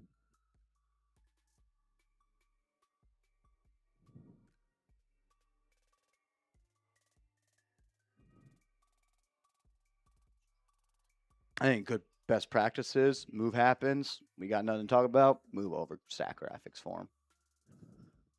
Coach, don't forget the buyout market. Yeah, I'm not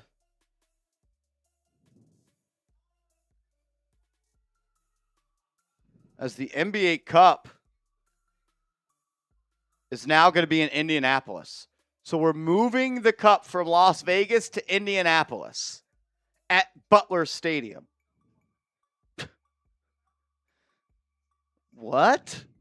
Why would you do that? Why would you move it out of Vegas? Who is traveling to Indiana to go watch their team in the Cup? Now going to Vegas, maybe incentivize some people. I don't know about that.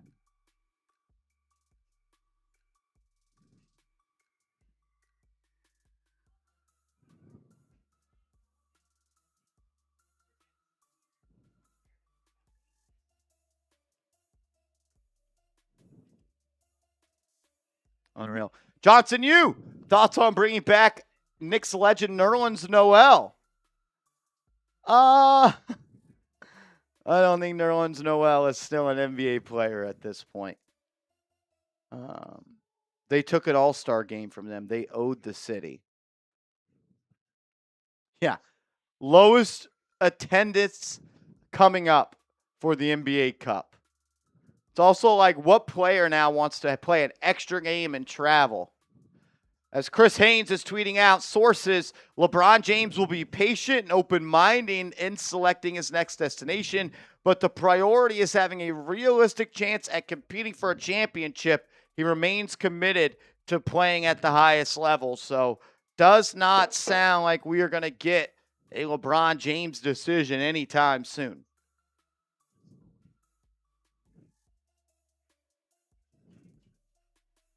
No Nerlens Noel, sign Andrea Bargnani. How about we just start naming random Knicks? Whoever can name the most random Nick in the chat, we got a prize for you. A prize for you. Who can name the most random Nick in the chat? Penny Hardaway? Nah. Ron Baker? Nope. R.N. Barrett? Never heard of him. Kadeem Allen? Not bad. Kenyon Martin? That's a sleeper. People don't ever mention Kenyon Martin as a Nick. Charlie Brown Jr., Raymond Felton, Timothy Mozgov, Moses Brown, Sweetney, Landry Fields, Torrey Murray, David Lee, John Starks, Jay Lynn. I ran into Jeremy Lin when I was out there for Game 3 of the Finals. Anthony Early, Chris Copeland, Quentin Richardson, Tony Douglas, Chris Childs, Shane Larkin. No one ever mentions Chauncey Billups. But Big Shot Bob was a Nick at one point. I feel like people think he's too good, but he's a really niche Nick because he didn't play for the Knicks. He is a niche Nick. Like one that I always will say is Eddie House. He was on the Knicks for a couple of games. I think when people think Eddie House, they do not think of the New York Knicks. Prigioni.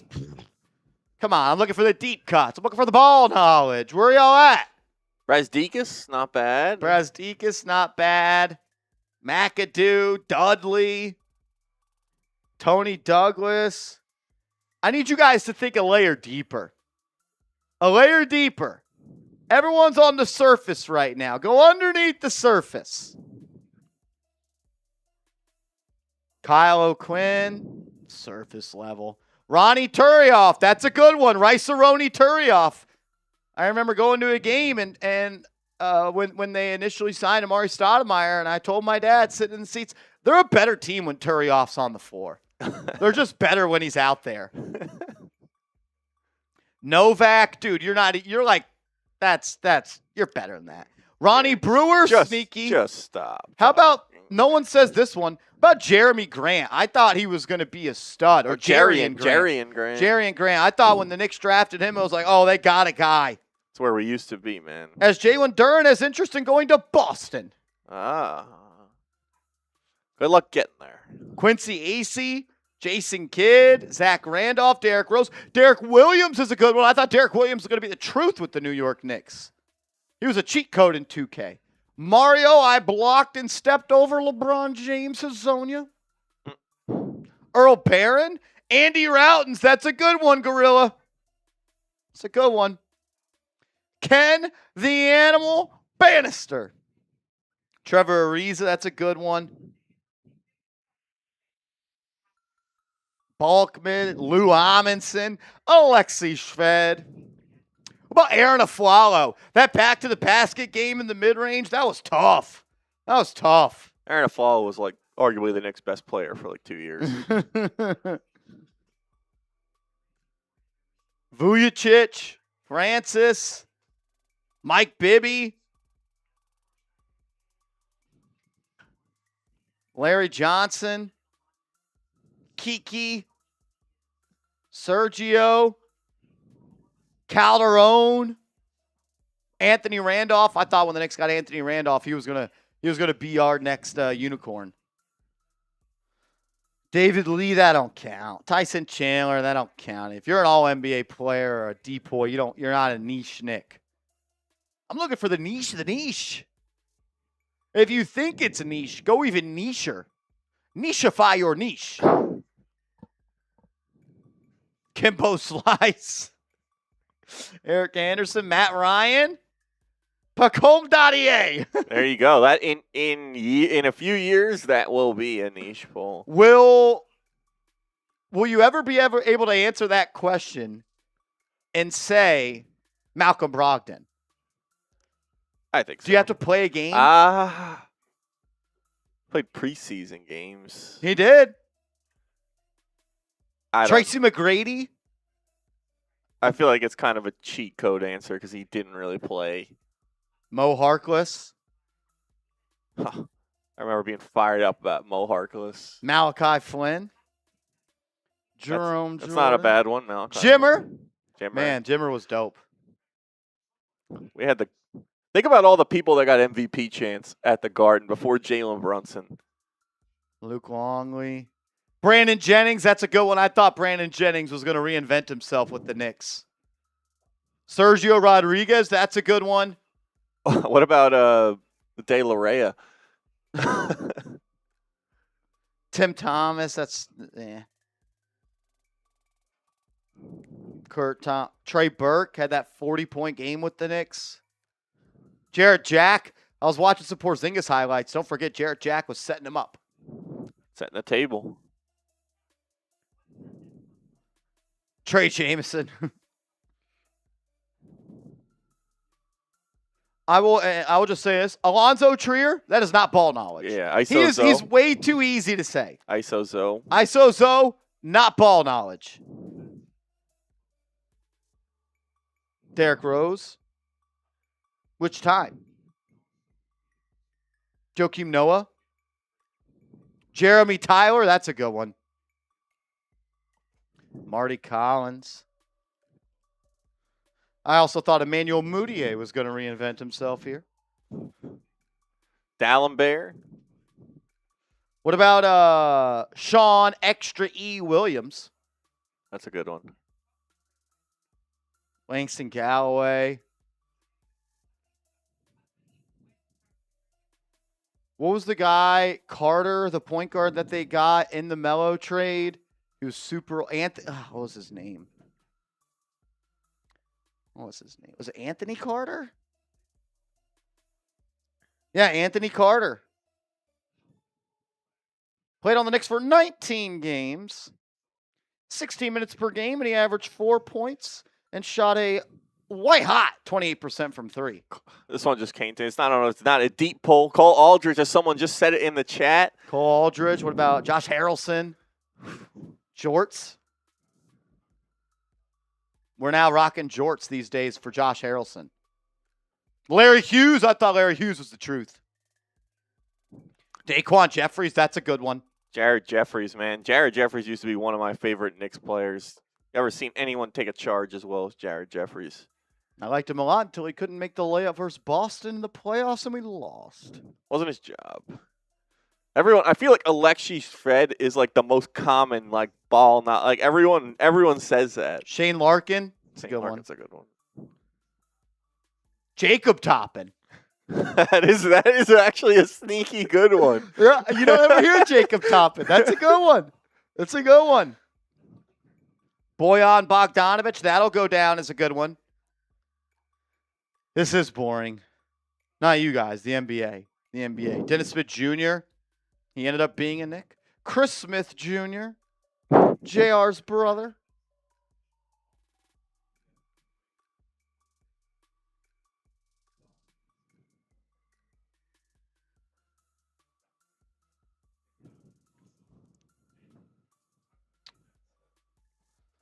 Alec Burks. How many times was he a Knick? Stevie Francis. Moochie Norris. Did we say that one? Chris Duhon. Frank Ntilikina. Mario Hezonja. All right. Pretty good stuff. Mike Bibby, yeah. I like Jason Smith. I feel like it's not that bad, but I used to just watch him. He's not a corner 3-point shooter. He would stand in the corner mid-range and just get those kickouts and splash those mid-range jumpers. That was our starting center. So when people are complaining about DeAndre Ayton potentially being a Knicks backup center, remember we started Jason Smith for an entire season. Then we started Robin Lopez for 2 years. Robin Lopez is a good one. I haven't seen anyone say that yet. That little sky hook he had. Me and my brother used to talk about because he would do the dribble handoffs, but he would get so low when he would dribble and do the dribble handoffs, just unnecessarily low to try and protect the ball. Al Harrington, he's a bucket, dude. Who remembers Al Harrington losing the Knicks back-to-back games because in the fourth quarter he hung on the rim twice and he got technical fouls for it, and the Knicks ended up losing. That's just a very Knicks thing to happen. Not once, but literally twice. Yeah. Well, that's what. So that conversation earlier about the whole Derrick Rose, Aaron Rodgers thing. like, I think part of that, what needs to be factored in that for people wondering, is people were saying what was more devastating of an injury, the Aaron Rodgers injury for Jets fans or the Derrick Rose injury for Bulls fans. Like, I think what needs to get factored into the Aaron Rodgers thing is the moment itself and all the hype that was built out. It's also just like the most Jets thing to ever happen is to have that happen. And it's like the Jets basically used to be like the Knicks and the Jets were not too different until the Knicks kind of figured it out. Jimmer Fredette, Marcus Camby, Nate Robinson, Kevin Seraphin. That's a good one. Kevin Seraphin's a good one. We kind of played through Seraphin on the block for a little bit there. He was tough down there. He had a little bit of a low post game, low post bag. Kevin Seraphin, that's a good one.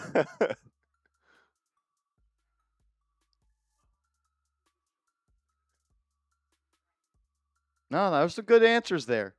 Some good stuff. I'm glad we got past that initial wave of fake ball knowers. Reggie Bullock, that's a good one. Kuzminskis, that's the one I say a lot. I say it a lot, so I feel like it's not. Billy Hernan Gomez. Oh, Hernan Gomez. I thought he was going to be something. I thought him and Porzingis, I'm like, this is it. They're the boys.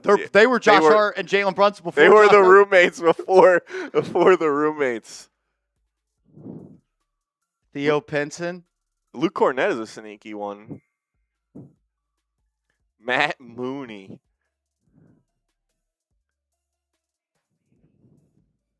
Patrick Ewing Jr. Doug McDermott. Forget he played for the Knicks. Archie Diacono. Arch. That'll be a trivia question. Who is the only Villanova Wildcat that played for the Knicks that didn't win a championship from the years of 2020s? I do like that. Mo Cheeks. Good stuff. Good stuff. Noah guys. Vonleh. Wow, Noah Vonleh. That's a good one.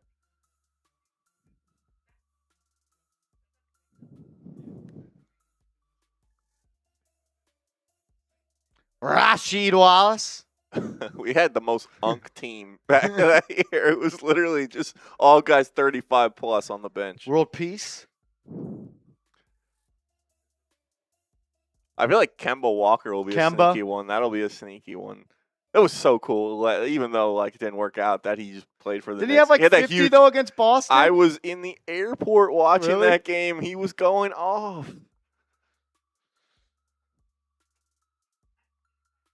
Landry Fields, Courtney Lee. Not even the best, most legendary Knicks Landry.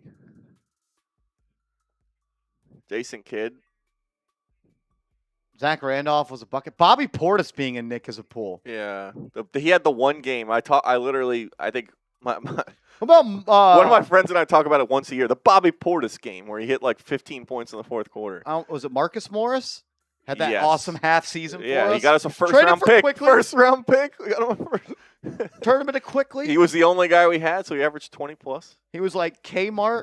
He was literally like, you have the championship shirts, then you have the championship shirts that are be sold on the streets with the fake players on them. He was that version of Carmelo Anthony. He was kind of a bucket, but the Knicks were terrible. Yeah, it was wow. All right, I'm gonna run real quick. You want to hold it down for a second? Yes, sir. Yep.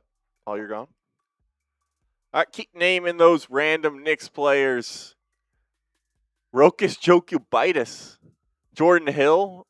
Never forget, we almost had Steph Curry, and then we didn't. So we had Jordan Hill instead. Johnson Yu, Jalen Brunson. What a pull. What a pull from Johnson Yu.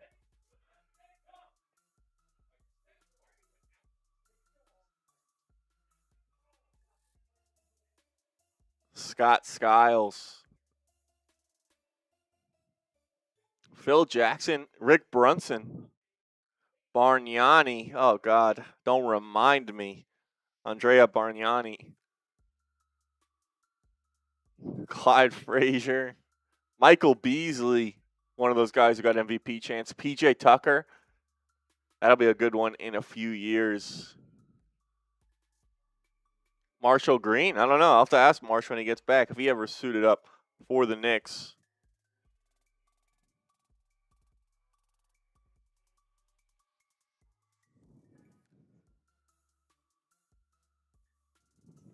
Ron Baker. I was a big Ron Baker guy. I actually had a Ron Baker T-shirt that I would wear. Daylon Wright. That's actually a really good one. Quincy Acey. Othella Harrington.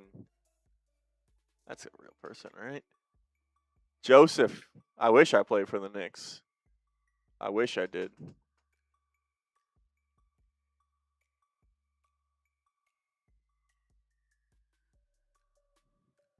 Wow, what a pull on Harrington.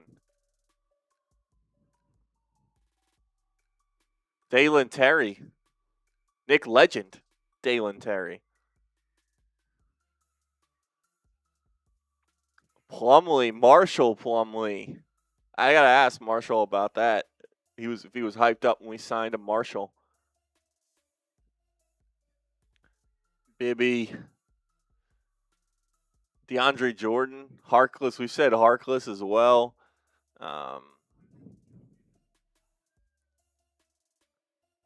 Precious might honestly be one down the line.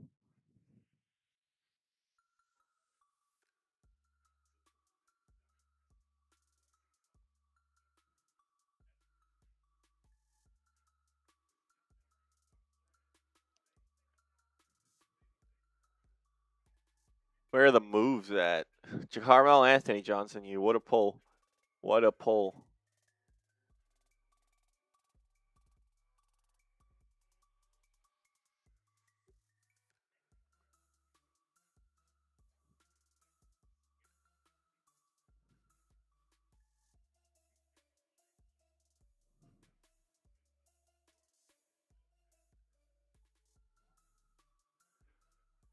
Giannis's brother, Thanasis. Ronaldo Bachman. That's a good one. Hartenstein honestly will be one eventually because people are probably going to remember him more as a Thunder player when his career is all said and done. So that might be a decent one.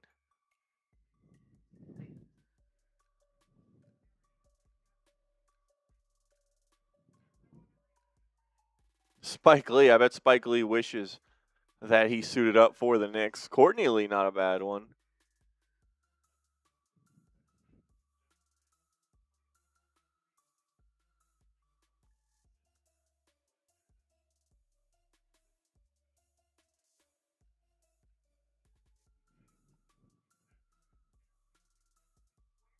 Doc Rivers.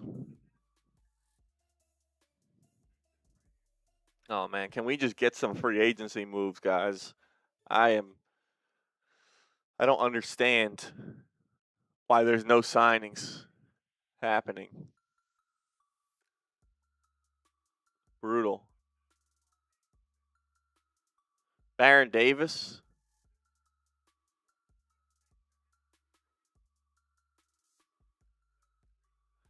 Keith Van Horn.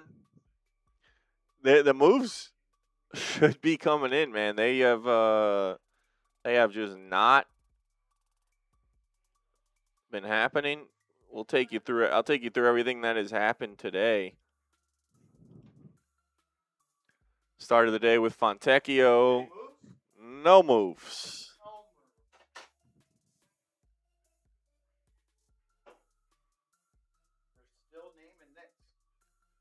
Yeah, we're still to Bill Walker.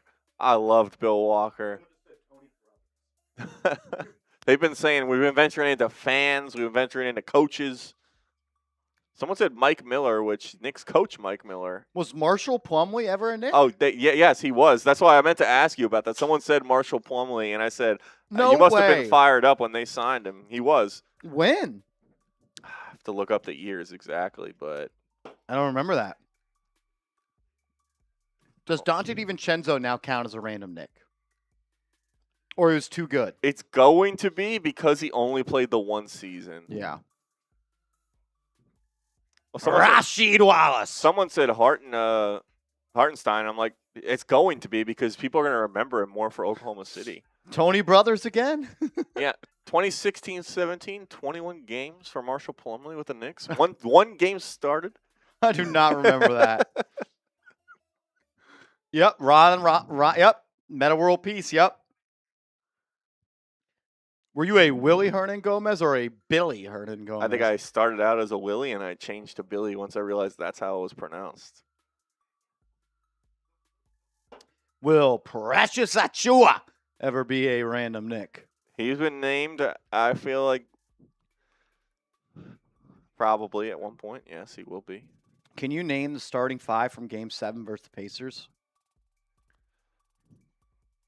So, Brunson started the game.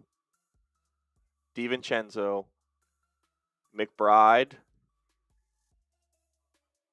OG did start the game, and then he was... Yes, the starters isn't bad, yeah. Okay.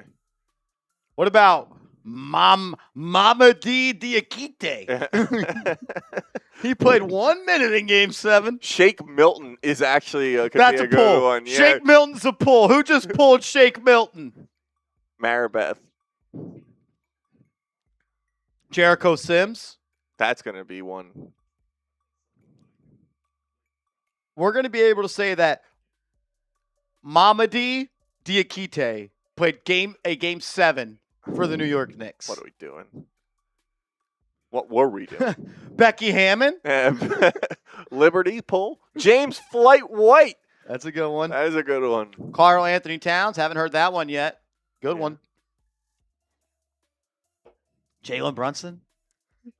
Johnson Yu has been naming Jalen Brunson, Carmelo Anthony, all the low hanging, all the deep pulls. Johnson Yu has been delivering. LeBron James is poolside at one of his 15 mansions. Chris Copeland, dude, Chris Copeland was like my favorite player that year where he. People are just. Can we all just spam F Becky in the chat? Trey Burke. Can I get some F Becky in the chat? Amundsen. We used to watch Lou Amundsen basketball. Damian Dotson, that's a good one. Haven't seen that one yet. Tony Douglas. Jalen Rose was once a Nick. Sohan going to be one, they said. Thanasis. We did mention that one while you were gone. They said Giannis' brother. I said Thanasis. Knicks draft pick. Patrick Seatman, a few people in the chat. Patrick Seatman, a random Nick.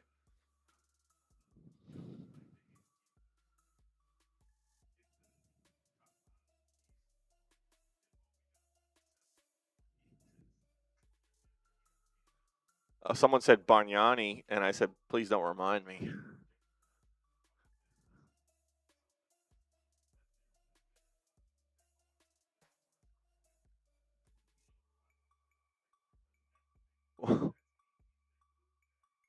What are we doing?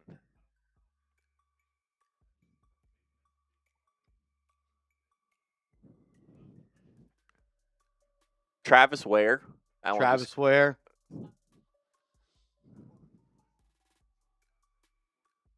And it's Cantor. Oh, yeah. Trey Burke went crazy in that game.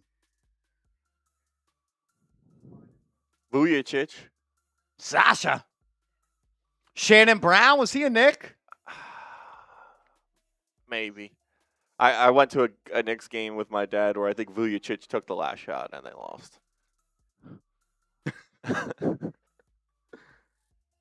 Terry Cummings. Othello Harrington. Justin Holiday. No, Nazi Muhammad. That's a good one. That's a good one.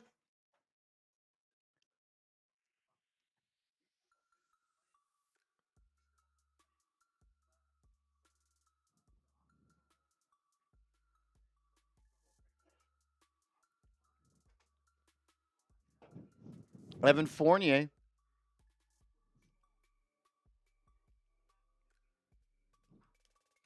Becky Hammond is coaching the Aces tonight in New York.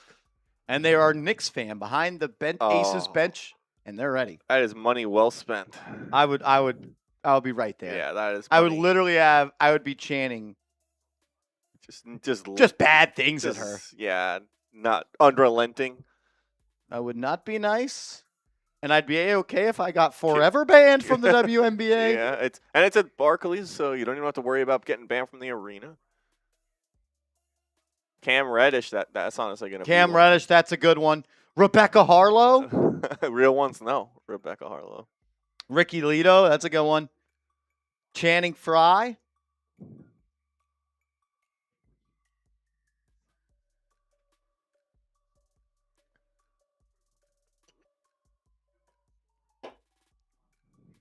Jared Jack, yep, that's a good one.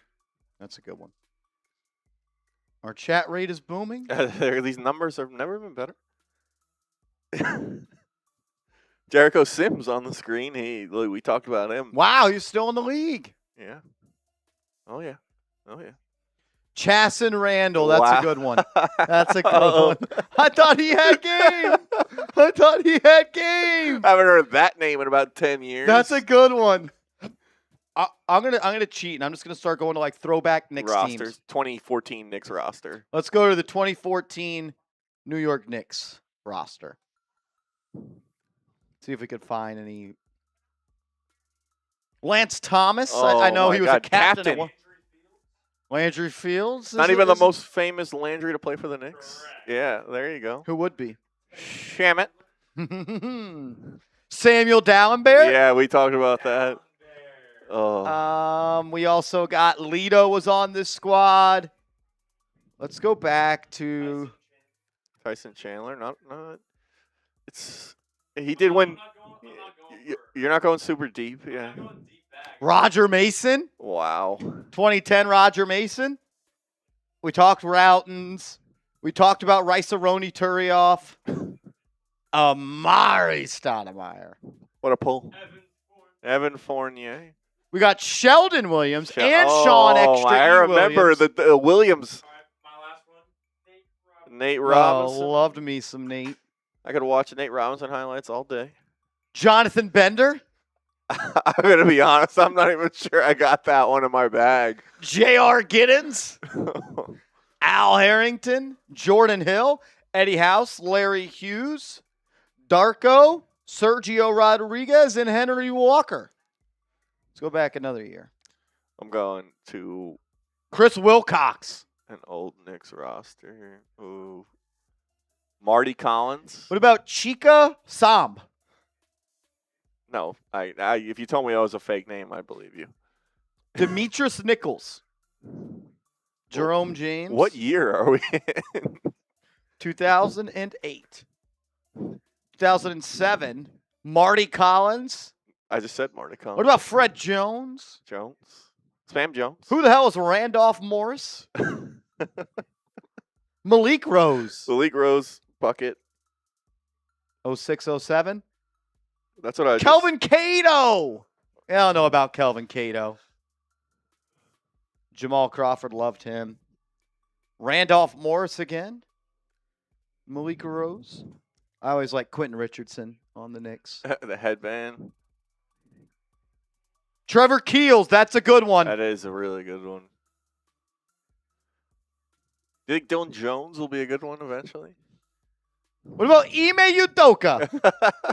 Udoka was the Knick. He's an inside agent. He took the Celtics. He took the Celtics down from killed the this league. inside. This league is dead. You already signed off? Maurice Endauer. We have been doing name a random Nick for 45 minutes. I did it for a good 20 myself. I did it on that. Maurice Endauer. We That's the best one on that got. roster. Yeah, no, we're We're deep. deep. Jordan Hill. yeah, well, we missed out on Steph does Curry. We got anything else Jordan Hill happen today? instead. Zeke Nnaji. Oh, we had James. I think James. yeah, Zeke Nnaji was is I the think we Nuggets still own guy. his rights. Didn't he go back to college? We have all the international the international Matt player rights. Barnes. Yep. We had Ime Udoka. He was a Nick. Courtney Lee, dog. Okay, Courtney Lee was a part of a super team, so he was. Yeah, yeah. Yeah. Courtney Lee. Raymond Felton. Oh, Ray Felton's a good one. He literally chat GPT'd. Create a script that makes me look like a Knicks fan.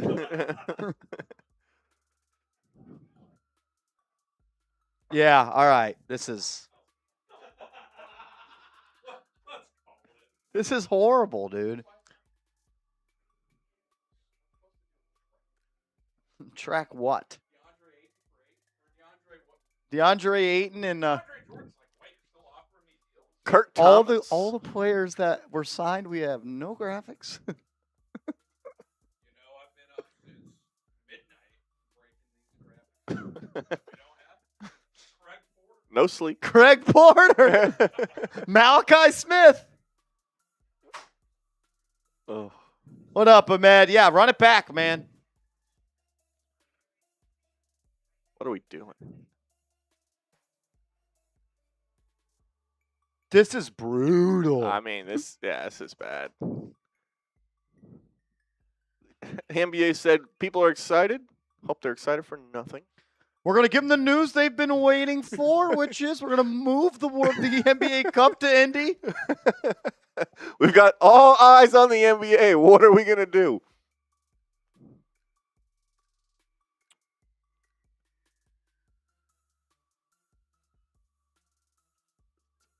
What is Shams doing right now? What is he doing? He's not reporting deals. Man. Guy's sleeping. Wayne Ellington. That's a good one. This is bad. Svi Mikhailuk. Shvi! That's a good one. That's a good one. Let's go back to like 20.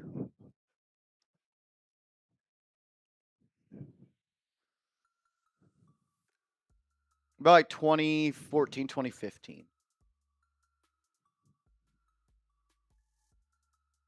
Nope. Nothing there. really great on that one. 2015, 2016. Jimmer, Jarian Grant, Seraphin, Derek Williams. We kind of hit all those. Derek Williams. Wow. That was a big free agent signing for the Knicks back in the day. Chasson Randall, Maurice Indoor, Maurice Indoors, Justin Holiday. Yeah, that's. Oh yeah. Milicic, Darko. Ennis Freedom. So did you get two? Because is it Ennis Cantor and Ennis Freedom? Eddie Curry. Who's Billy Garrett? John Jenkins? Who's Luke Cornett? I feel like he's far enough for DeAndre Jordan was the Knick. Yeah, that someone said that at some point. Jeremy Lin. Noah Vonleh.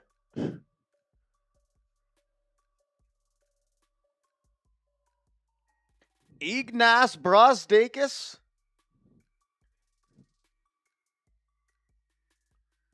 You think Alfred Payton? all the NBA reporters are looking at each other like, I thought you were going to break the deals. I thought you were going to break the deals. And just now nobody's breaking deals.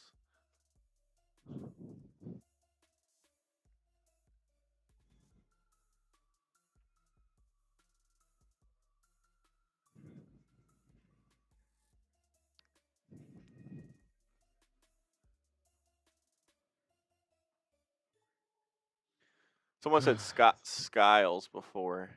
Felix Gonzalez, $5 super chat. What up, my man? Johnson, you in there. Taquan Jeffries. Oh, Johnson, you.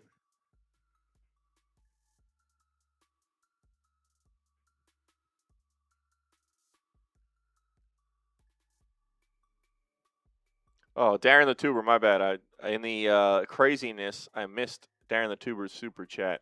Kiki Vandeweghe, Sweetwater Clifton, and Anthony Bonner. Those are good. Those are good ones. Sweetwater Clifton, legend. I think they actually made a movie about him. I have not seen it yet. Johnson, Nick Davidoff.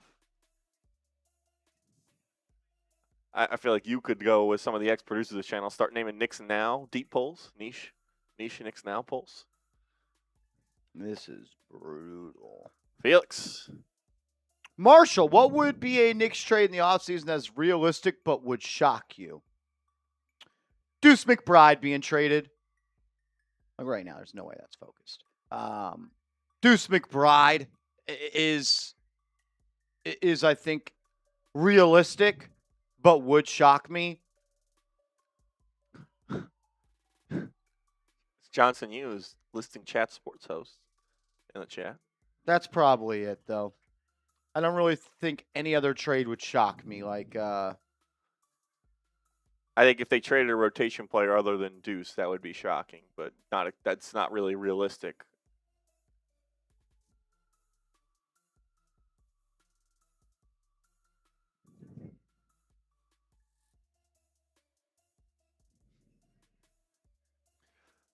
But Johnson, you got to up your game. These are Pate.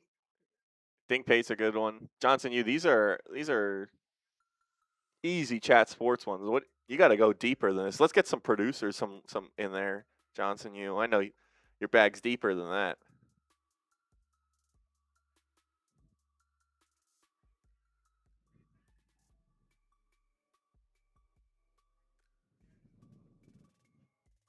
Hubert Davis. But I'd go with Deuce. I think if the New York Knicks are not happy with the veteran and minimum center market, they could look to maybe swing Deuce McBride for a center elsewhere. We could play this game. We got nothing better to do. Miles McBride makes $3.9 million this year.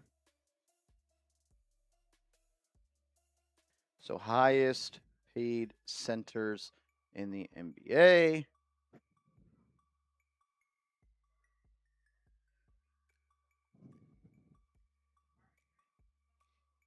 In the 2026 season. So we're looking at centers that make $3 million or less, okay? Well, we'll go 3.5. Yves Missi could be on there. Tristan Vucevic, never heard of him. Luka Garza. Don't think the Knicks would Trade with 10 Deuce to Boston. Yeah. Micah Potter. I think he just re-signed with the Pacers. I don't know if he's eligible for a trade. Jay Huff.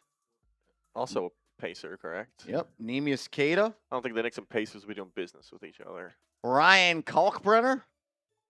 That would be nice, but again.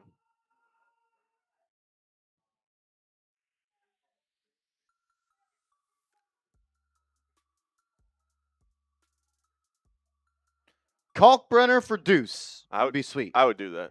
Yeah.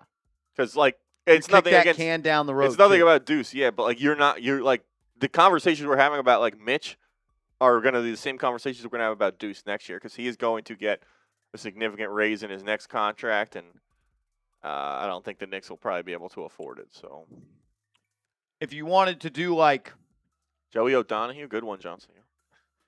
if you want to do Dottie A, so Jake Chipper. 3, 9, 5, 6, 5, 2, 3. And then we'll go Dottie A. Pacome is plus 2, 9, 8, 3, 6, 8, 0. So that's $6.9 million. So let's slide up a little bit. Clint Capella makes 7. Would you do Dottie A and Deuce for Clint Capella?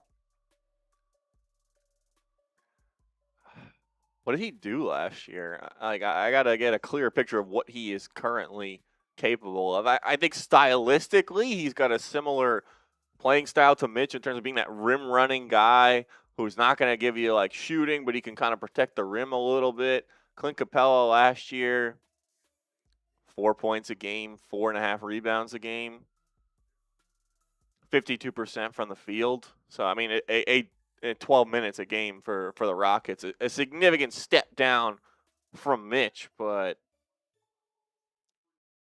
I think if you're trading Deuce, you probably aim a little higher than that. All right.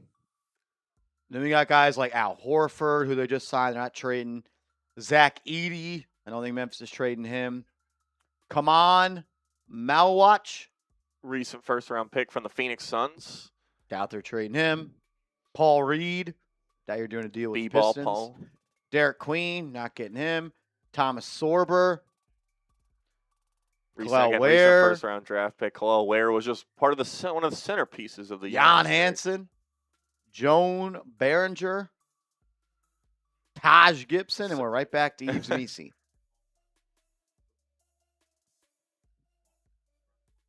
Can you get Gogo Batatse at $7.6 million? Do you even want to do that? Derek Lively at $7.2 million? I would love that. I would be a doubt big the Mavs would do that. Yeah, it would be a big injury swing. Like, the only thing is maybe if they worry about his injury issues and the Knicks could take on that risk because he would be a backup, but yeah, probably not. Darren the Tuber says Fuzzy Levine.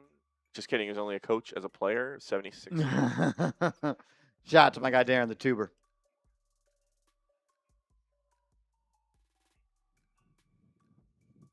Wesley Matthews. Marvin Webster.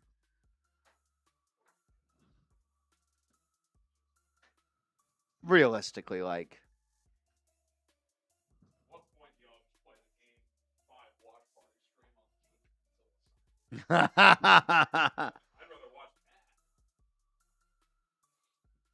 that. I agree.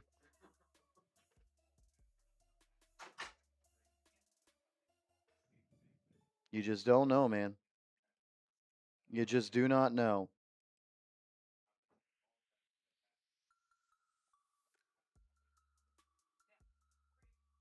Fred Green, that's a good one. That's a good one, Johnson. You Deep pull. very deep pull. So Trace Gerard. Trace Gerard getting some love in the chat. There we go. I told him because he was saying Chase Senior, Nick Roloff. I said you can dig deeper in the chat sports universe, Johnson. So he is. Matthew Peterson once produced a watch party. Really? He did some trivia. We brought some trivia. He's the guy for that. So.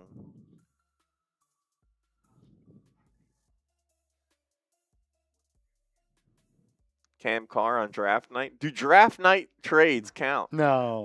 That would be. You could get some crazy pulls. I think you have to play one game. Okay. Regular season game. So I know Malcolm Brogdon. Can we get Kelly Oubre? Yeah. If Kelly Oubre wants to sign for the veteran minimum deal, or if the Knicks want to give him that non-tax or that taxpayer mid-level, Ryan Arcidiacono is a good one.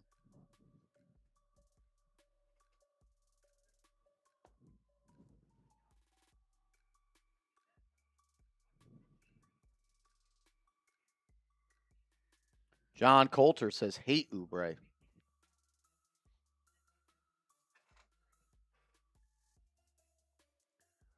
Norvel Pell. Why do I remember that name? Norvel Pell. That may be one of the best ones of the day.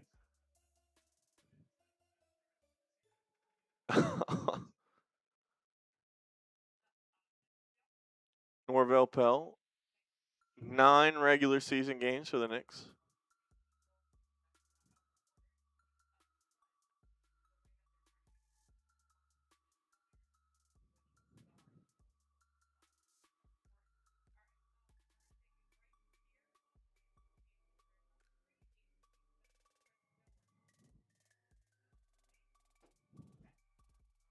Yeah.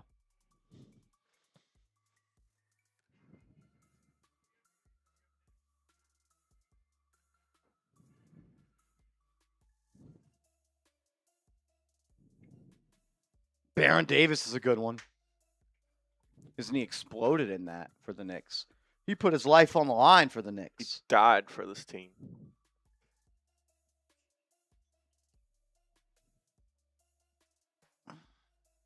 Cam Carr wore the hat. That's all that matters to me, he says. That was our guy. That was our guy. It was so obvious, too, when they traded out of that pick. It's like, okay, he's going here. Yeah. He was the guy falling down the draft board. Johnson, JD, and Joey Peterson. This is good stuff, Johnson. He's going deep into chat sports. Gage as well. Gage is a Pistons fan, though, so we don't like Gage. We love him, but now we talk basketball.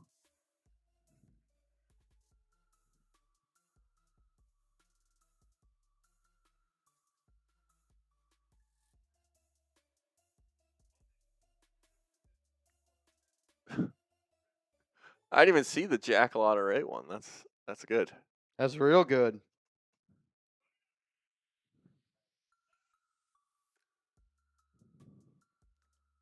Harrison Graham. Man, this is bad. Harrison Graham is an unreal pull. Harrison Graham. Eddie House, yeah. Eddie House is one of my go-tos.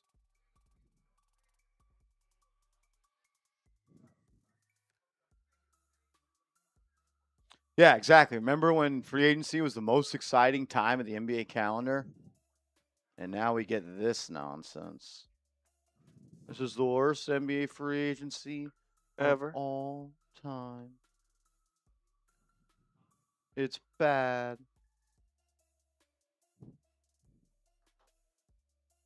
Let's go through. Show the people the top players available. I mean, we're all waiting for these players to make these moves, make these decisions, pack their bags.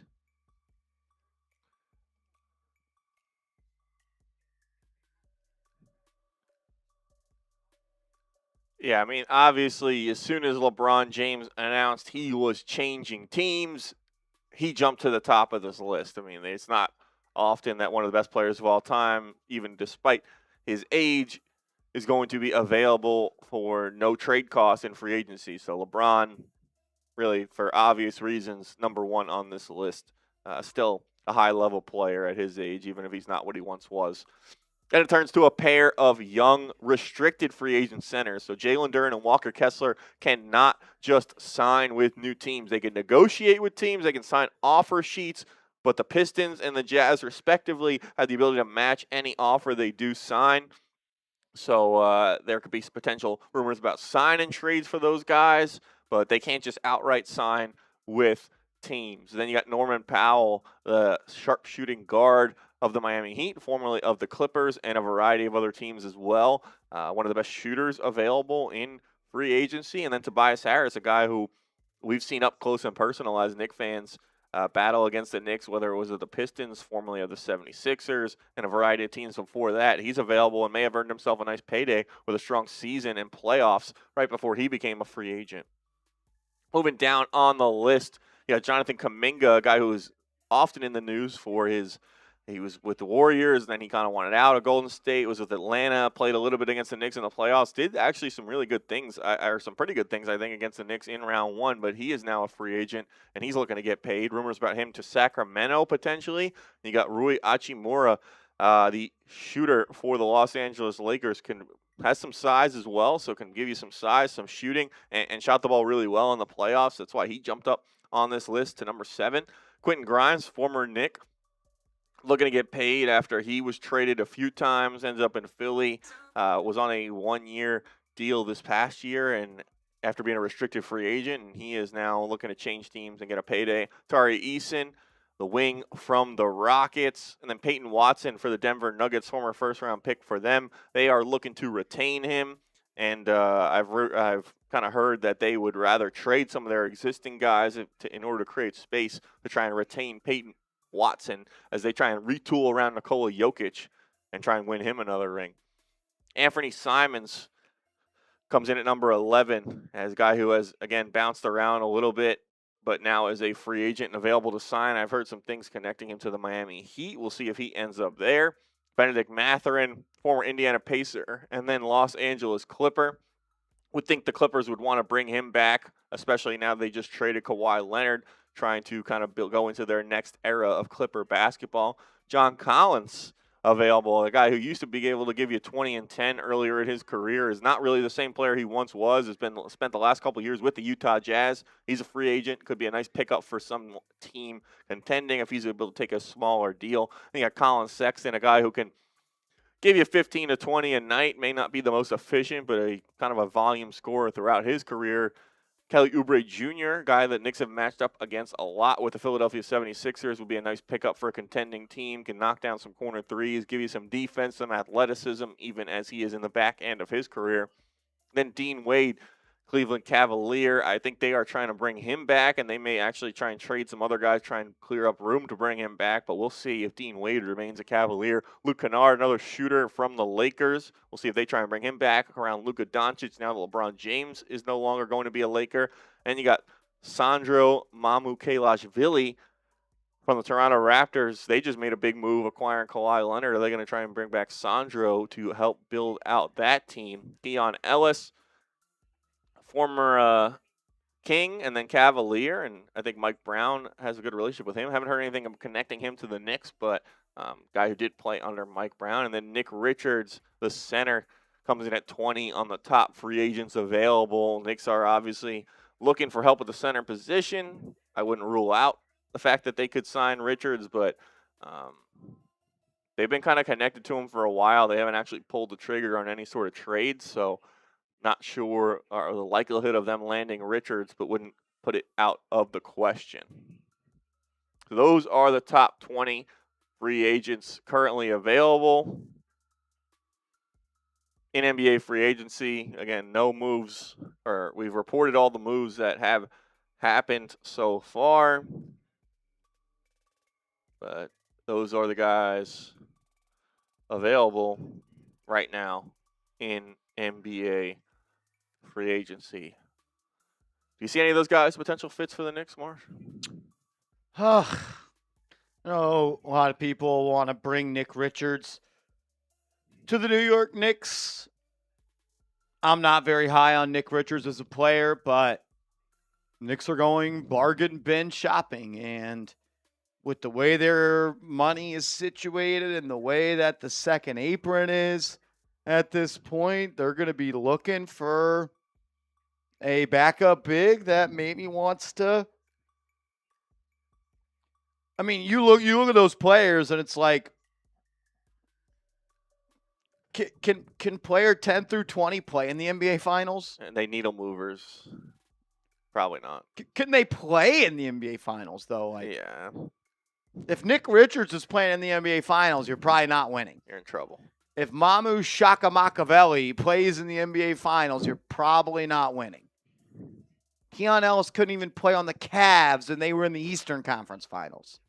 And I'm not saying Keon Ellis is a bum. I think he's probably the best of all those guys, but that's kind of what I'm looking at it now is, can these guys play in the NBA Finals? You're looking, if you're trying to add the Knicks, you're trying to add a rotation level piece to your team, and that is a high bar. Also, whoever made that list for Chat Sports, we got Nick Richards above Kevon Looney. That's embarrassing. Yeah, they're sleeping on Kevon Looney. So. They must not know that he averaged 13 rebounds per game in the playoffs 3 years ago. They don't. Maybe they're trying to Has Nick Richards ever had 13 rebounds in an NBA game? Probably not. That brother stinks. Yeah, he essentially got waived by the Suns. People are saying K-N-I-C-K Richards. Oh, we got to move. Free agent 7-footer Brandon Carlson has agreed to a 1-year deal with the Blazers. I thought something may have actually happened by that reaction. Who's Brandon Carlson? He's touched Oklahoma City, so he's got value. He's played in the NBA for 2 years. Both with the Thunder. He's going to bring that culture over to Portland.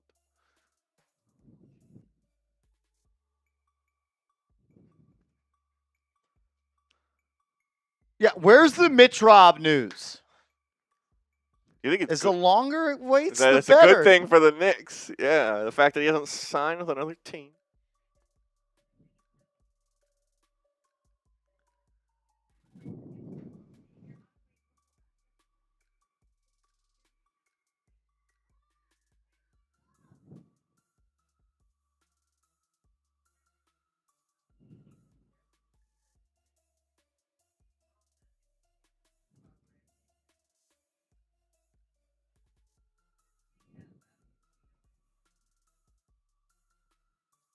I'm telling myself that the longer the Mitchell longer. There's no Mitch Rob news. The better it is for the Knicks. I am telling myself that the longer Mitchell Robinson is unsigned, the more likely he is back with the Knicks. I have no idea if true, but it helps with my mental health.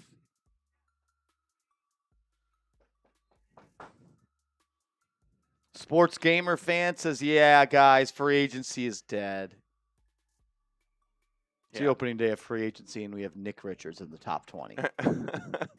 It's dead, man. It's over. They're making it worse. Nah, stop talking. I'm depressed. I just ate cheeseburgers. Whew. What do you put on your cheeseburger, Brian Scan? From bun? What's in between the two buns of the burger?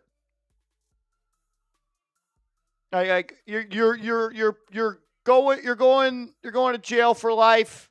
You're about to put on Murder's Row, whatever it is. You get one burger. What's going on? Death row meal. Death row, exactly. Brandon Carlson, Blazer. The league believes Sandro Mamashkavali is headed to the Lakers.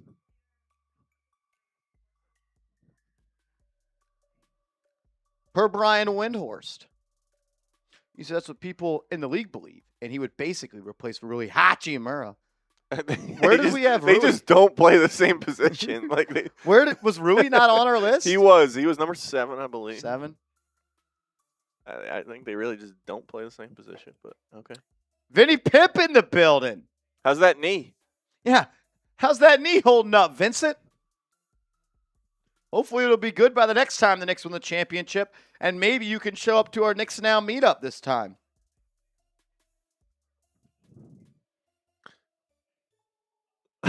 Johnson U says, let's sign Jaden Ivey. Someone responded to Shams Charania. Someone responded to Shams and said, it's been 9 minutes. Chop, chop, trade boy. And then Shams blocked him. He's got so much important stuff going on right now. Understand why he would want that. He says, ready to run track. I think the superior cheese on a hamburger, Colby Jack. What about Pepper Jack? I'm not a PJ guy. You're not a... No. And it's not because I think it's spicy. I just don't like the overall flavor profile of it. Yeah. All right. Colby Jack, by far and away, is the best burger cheese I don't know if I've ever had Colby Jack. Oh, well. Did Brian ever let us know what he had on his burger? Smitty must be nervous about the Celtics. That he is. He says bacon, mayo, tomato, lettuce. LTO, good stuff. Bacon as well. Every once in a while, I go get some grilled onions. Oh, grilled onions are on my burger. Yeah. I've done jalapeno before. Okay. If I go out, you get the breakfast burger with the egg and the hash. Oh, I'm an brown egg guy on there. a burger. And I've done onion ring as well before. These aren't all on the same burger, different burgers, but no onion ring on the burger for you. That was a hard pass.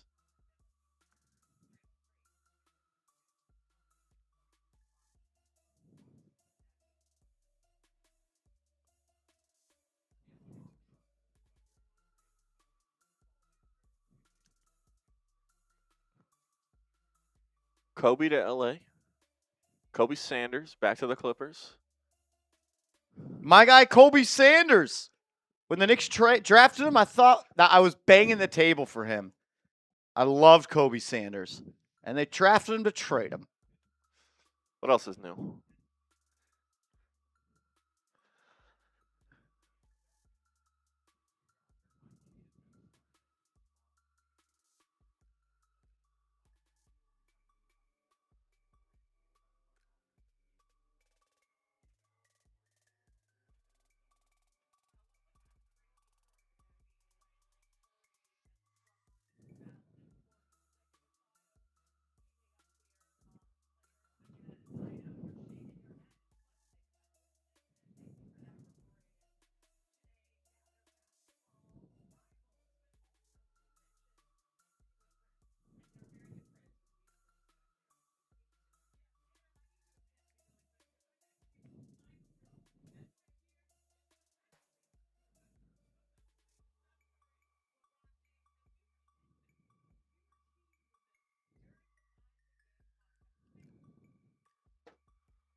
Jumpman says, and you got people saying get Jalen Duren. Yeah, the Knicks cannot get Duren.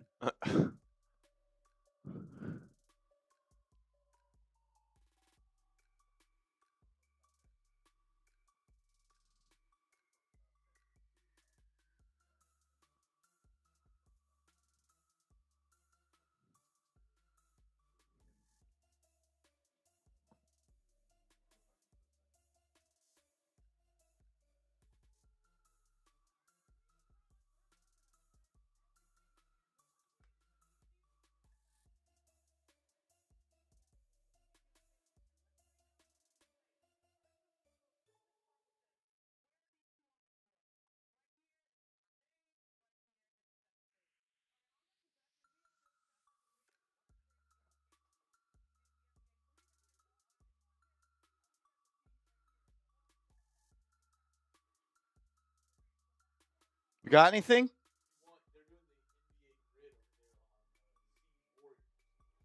What's NBA Grid?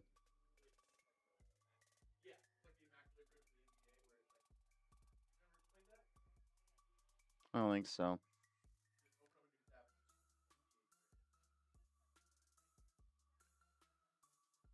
I mean, if we're just going to do that, like, let's just sign off, right?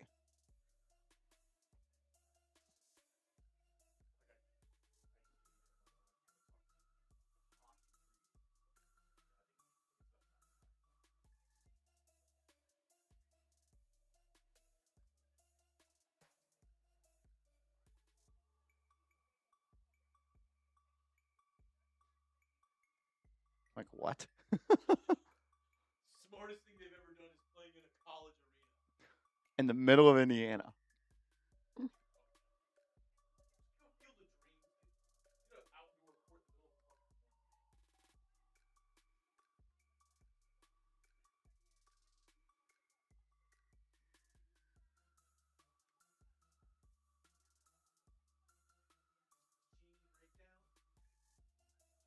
breakdown.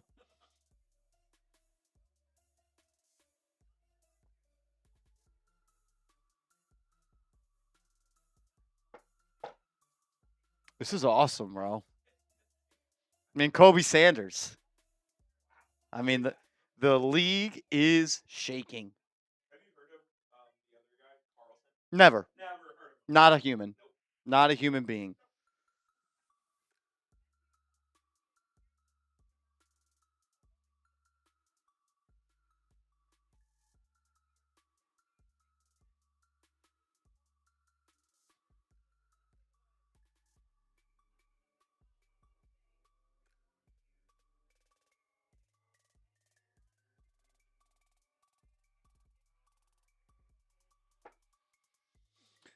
When does free agency start? Free agency started an hour and 45 minutes ago.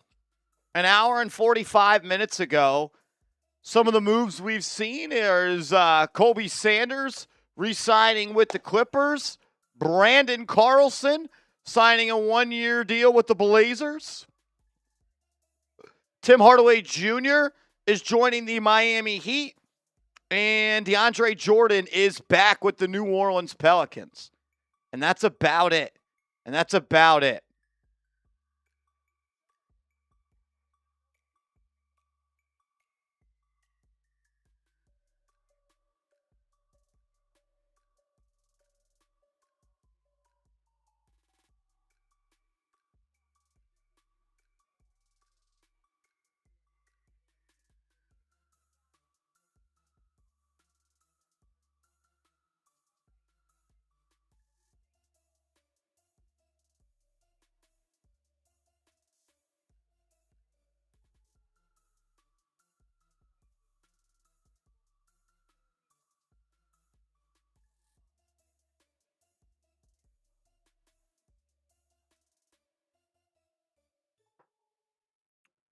Do I think the Heat Hardaway makes the Heat contenders? They're better.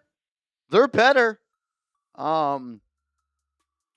He shot the ball really well last year. I was actually impressed with what Hardaway Jr. did this past year with the Denver Nuggets. I actually thought that was a good fit for him. I would have thought that Denver would have tried to keep him. But, I mean, he averaged 13.5 points per game, and he got up 7 threes a night and connected at a 40% clip. He could shoot it, man. And with guys like Bam Adebayo as well as now Giannis in Miami, they need floor spacers and guys that can play off the catch. And Hardaway Jr. could do that. Do I think that move right there puts them into another tier in the East? I don't know. I think they are a top 4 team in the East, though. I mean, with Giannis alone, he's got to be healthy. That's been the thing, but he needs some help as well. I think Hardaway makes them better.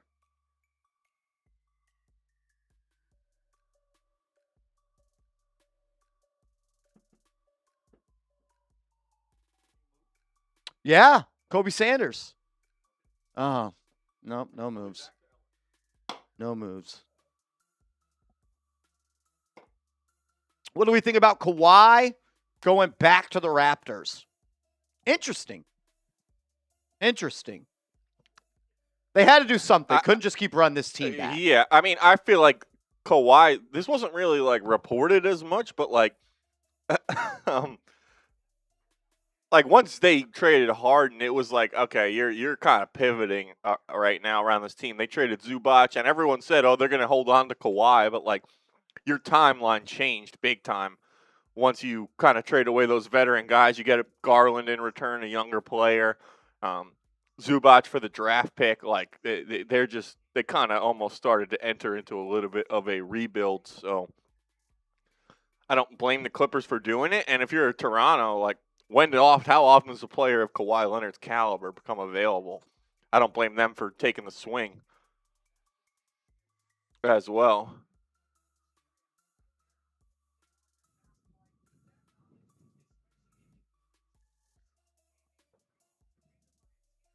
So we'll see. I think you were talking about the Eastern Conference as I came in here. Yeah, Miami has gotten, you'd have to say they got better.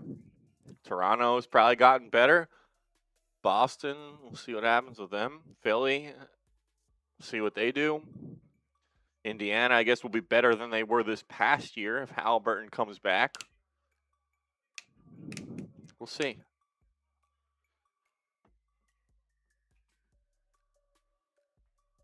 So yeah, I think Heat get better, no doubt about it.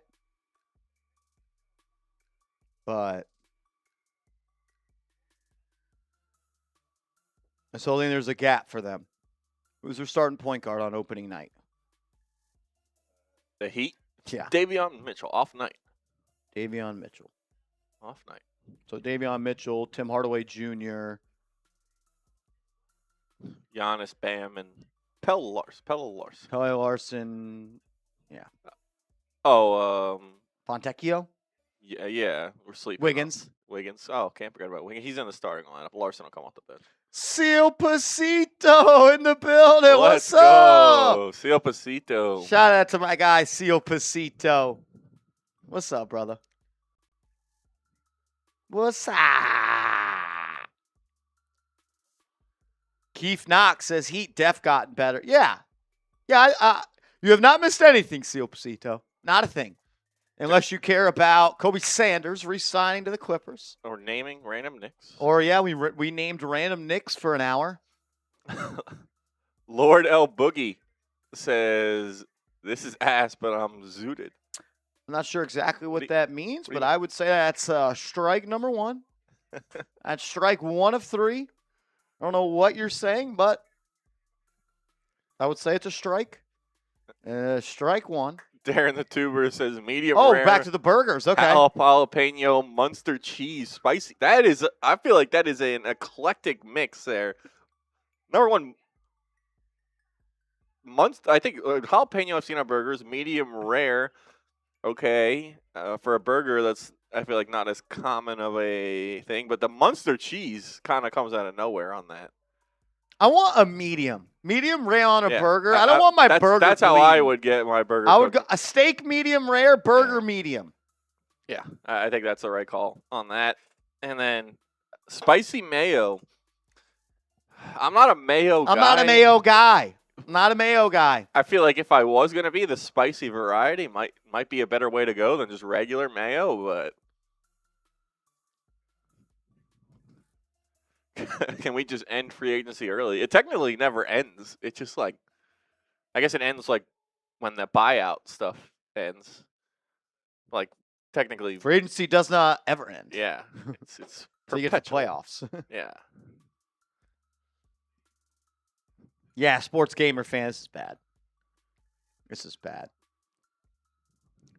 Oh, we've got more quitters here at Chat Sports. Warriors and Celtics Signed off. signed off. They joined the Mavericks and the Rockets. Who's going to be the last one standing?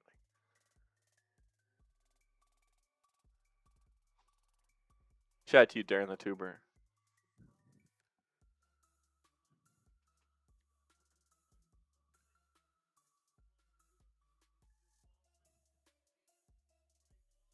You would need Mitch at the 5 or the 6. CPJ! The new free agency, just waiting on trades now. Yeah. What up, champ? Shout out to my guy, CPJ. Love a mayo burger with some hot sauce. Not a mayo guy. I'm not a mayo guy. I would say, like, just a great burger for me. I'm going, I'm throwing some Colby Jack on there. I'm throwing some bacon, grilled onions. Mhm.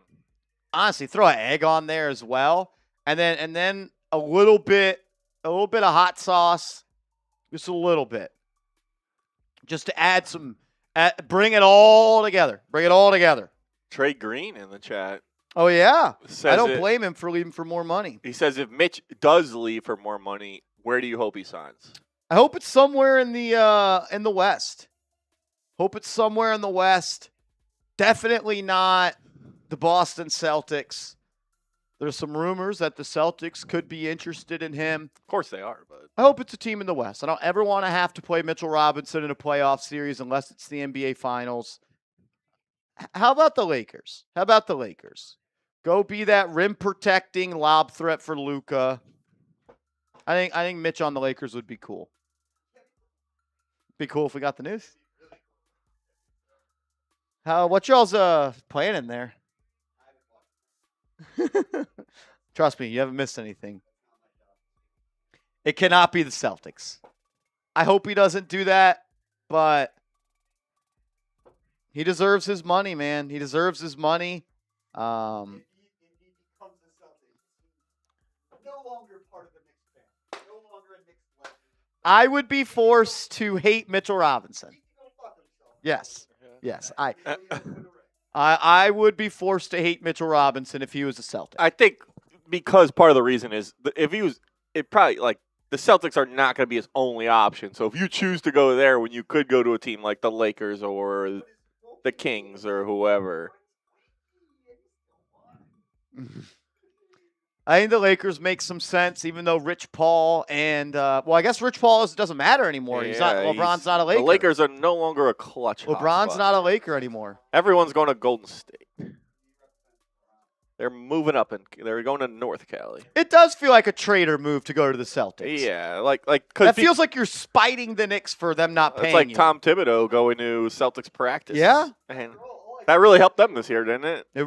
Honestly, now that I think about it, maybe Tibbs was an inside agent and he told him how to lose. Bring them down. They already lost to the Knicks. They didn't need Tibbs for that.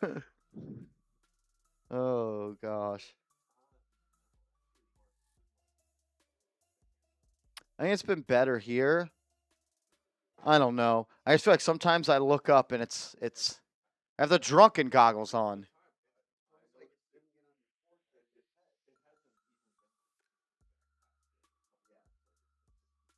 Pete says, I could go for a brisket burger. I'd be down for a brisket burger.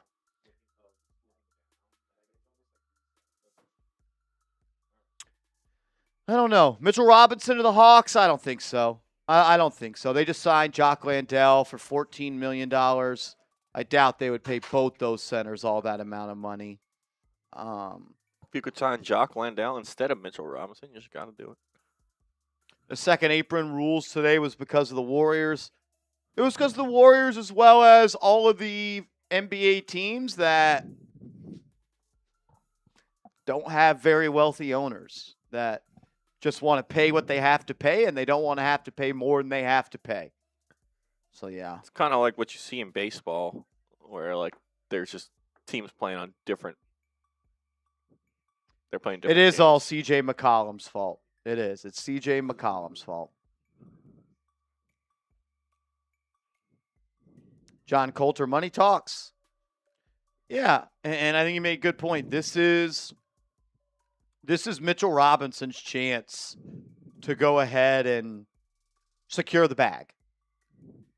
He's gotten $60 million from the Knicks for over 4 years, but probably getting more than that, you would think, on this next contract. He might be hoping to get 4 for 60. Yeah. On this next one. So, like, this is his time. This is his moment to cash in.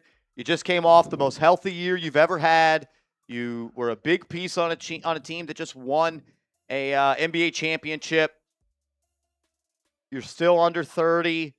Like, you're not going to have I mean, you wouldn't think a bigger payday is coming he's in his future. 28, so like, and his game is very dependent on his physical ability. Obviously, his athleticism, his quickness to be able to defend 5 positions, slide side to side, grab those rebounds.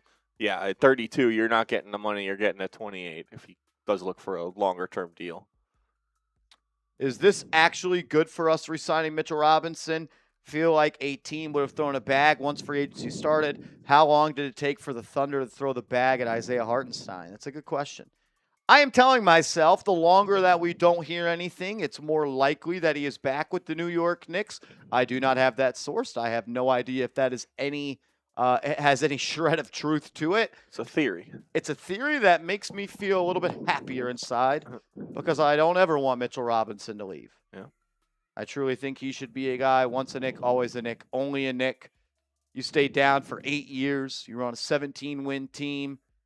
You played through injury. You worked back through injury. You did something really stupid before the NBA Finals, which might have upset some people in the front office, and maybe that's why you don't want to go into the second apron.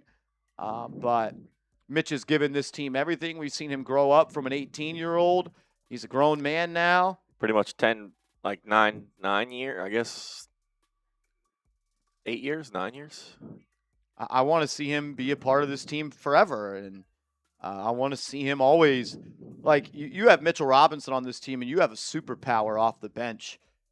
Like, we're all talking about, man, I don't like this guy as a backup big, and I thought Andrew did a good job of, like, setting the stage. Like, it's unfair to compare other potential backup centers for the Knicks to Mitchell Robinson, because Mitchell Robinson is by far and away the best backup big in the NBA, and if you're going to compare the backup bigs the Knicks can afford this year to Mitchell Robinson, you're going to be very, very upset. Yeah, it's like it's been a luxury to have Mitch as the backup center, and hopefully it's a luxury we continue to have. But yeah, Mitch, if you ranked all the centers in the NBA, Mitch is not past 32. He's probably in the top 15, top 20. So. True, $2 super chat as well says all the extras are cute, but it's not a burger without bacon.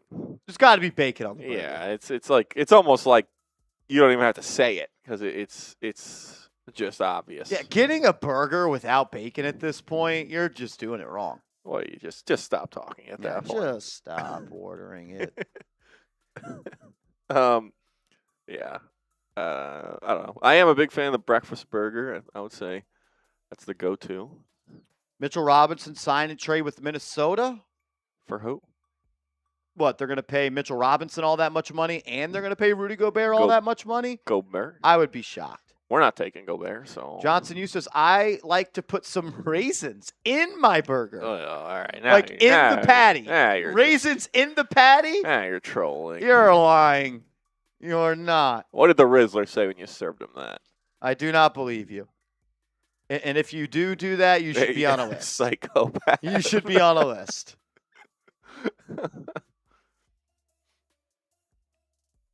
Brian just says Shams. There's nothing from Shams. I didn't get anything from him. Nothing from Shams. I think it is. I'm hoping it's a good sign that he hasn't signed yet. I'm hoping. I hope so. I hope so. I really do hope so.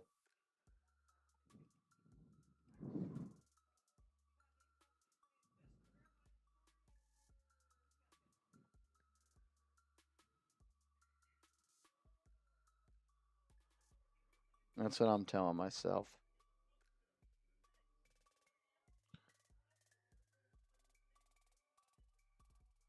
Brian says a bomb is coming soon. What do you mean by that?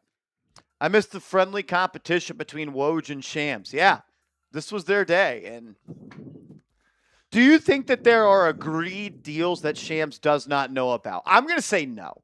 Because all these people that agree to deals, their agents want the news out there.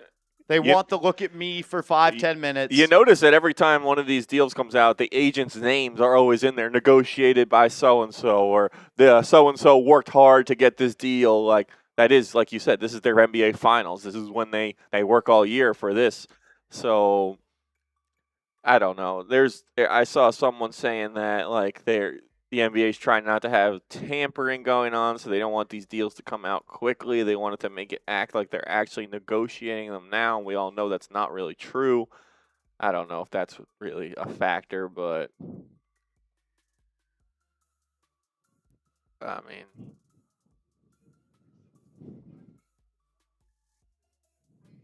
Maybe they're ironing out the details of the Karl Anthony Towns extension. that'll be cool.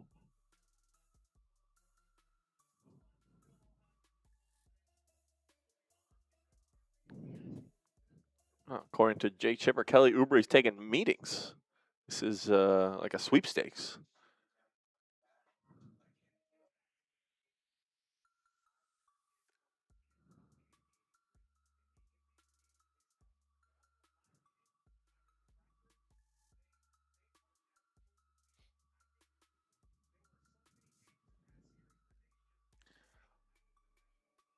Levis, the best, says, how far do you think current Looney is away from 2023 Looney play-wise?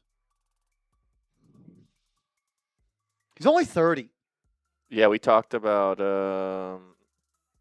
that, how he is, only 30 years old. Can he be 90% of that player? I don't think that's unreasonable to ask.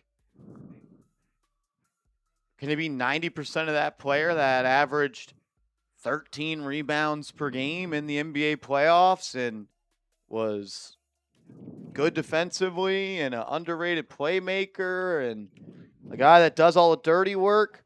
Now, he is not the vertical rim running lob threat that Mitchell Robinson is. He's also only 6'9" compared to Mitch, who is 7 feet. Mhm. But if you're looking for a guy, like, again, you're not finding another Mitchell Robinson to come off the bench. So if you're looking for a guy that could defend the rim and rebound, I think like the biggest piece of this, what you talked about, is like the offensive rebounding. What is Mitch's superpower? It is his offensive rebounding ability. What's the like? There's going to be a drop off, but you're trying to have the least amount of drop off as possible if you do lose Mitch. And the closest way to try and replicate his offensive rebounding is with Looney. So there are other guys who may be better players overall in a vacuum, but if you're looking to keep like the same style of play in his spot in the rotation, I think Looney is the guy for that.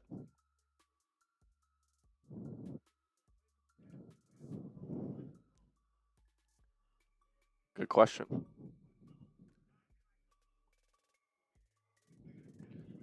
yeah. Yeah, Mitch guards the perimeter at a much higher level than Kevon Looney does. It's also why Mitchell Robinson could get north of $15 million, and Kevon Looney is in talks for the veteran minimum. Yeah, your backup center is not usually a guy who can switch onto the perimeter. Again, If he could, he'd start. That's part of the reason why Mitch is Mitch and why the Knicks won the NBA championship. Most teams don't even have starting centers that can switch onto the perimeter. Would Looney take the veteran minimum? I think so. I think so. There was people have kind of connected the dots that Mike Brown was a longtime assistant in Golden State, and they have a pre-existing relationship. So you think at this point in his career, if he wants to play for a contending team, he's going somewhere where he has a good relationship with the coach, there would be a clear role for him off the bench.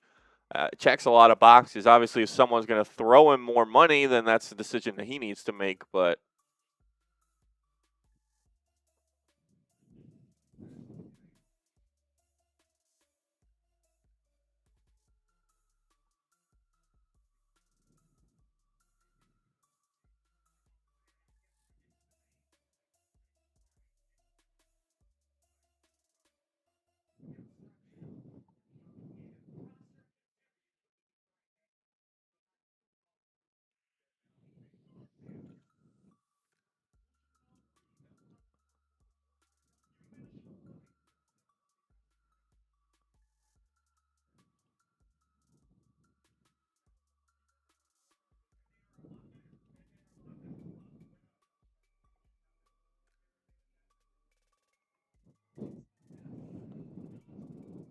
Yeah.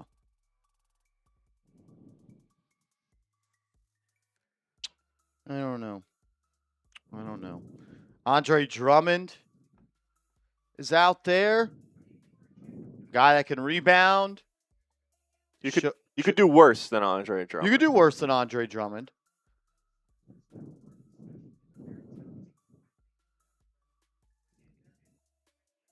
Doesn't really Yeah. do much, but Huck Porty can absolutely still come back. Absolutely. That qualifying offer stuff, it was Vincent Goodwill who broke it, and he tried to break it in the sense that means that he's not coming back. Once again, don't listen to Vincent Goodwill, but the Knicks actually save money if by not extending the qualifying offer. Instead, they can sign him to the veteran minimum, which is $2.45 million. The vet minute and a qualifying offer would be like $2.66 million. So, yeah, we did it to save money. Exactly, Levi's the best. That's why you're a ball knower. You're a ball knower.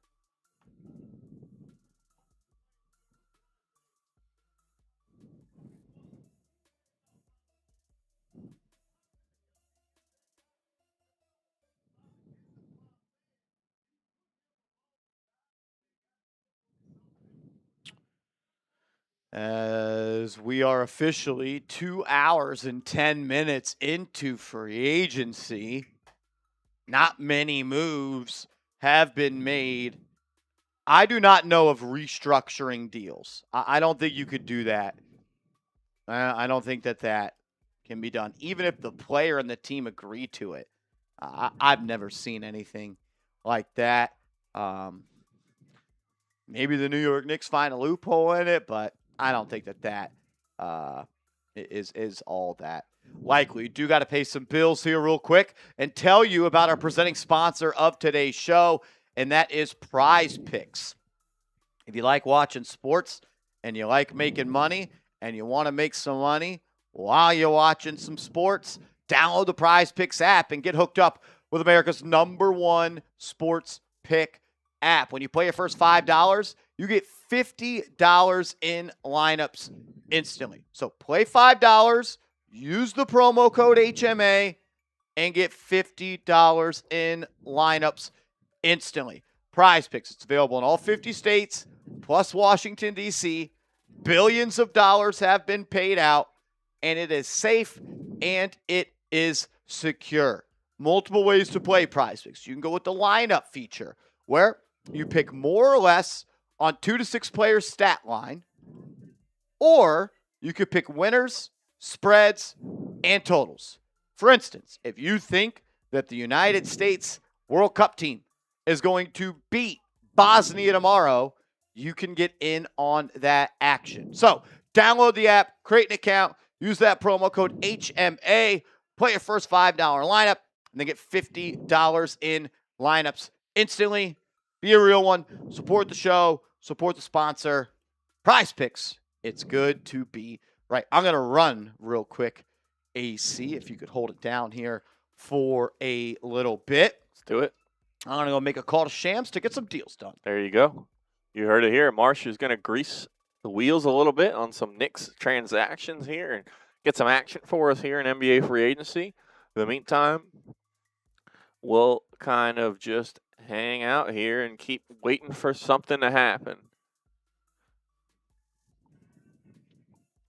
I think actually a good way to do is we can kind of recap everything that's happened so far, even before today, because nothing much has happened today, but there have been a lot of kind of re-signings of players with their own teams and trades as well.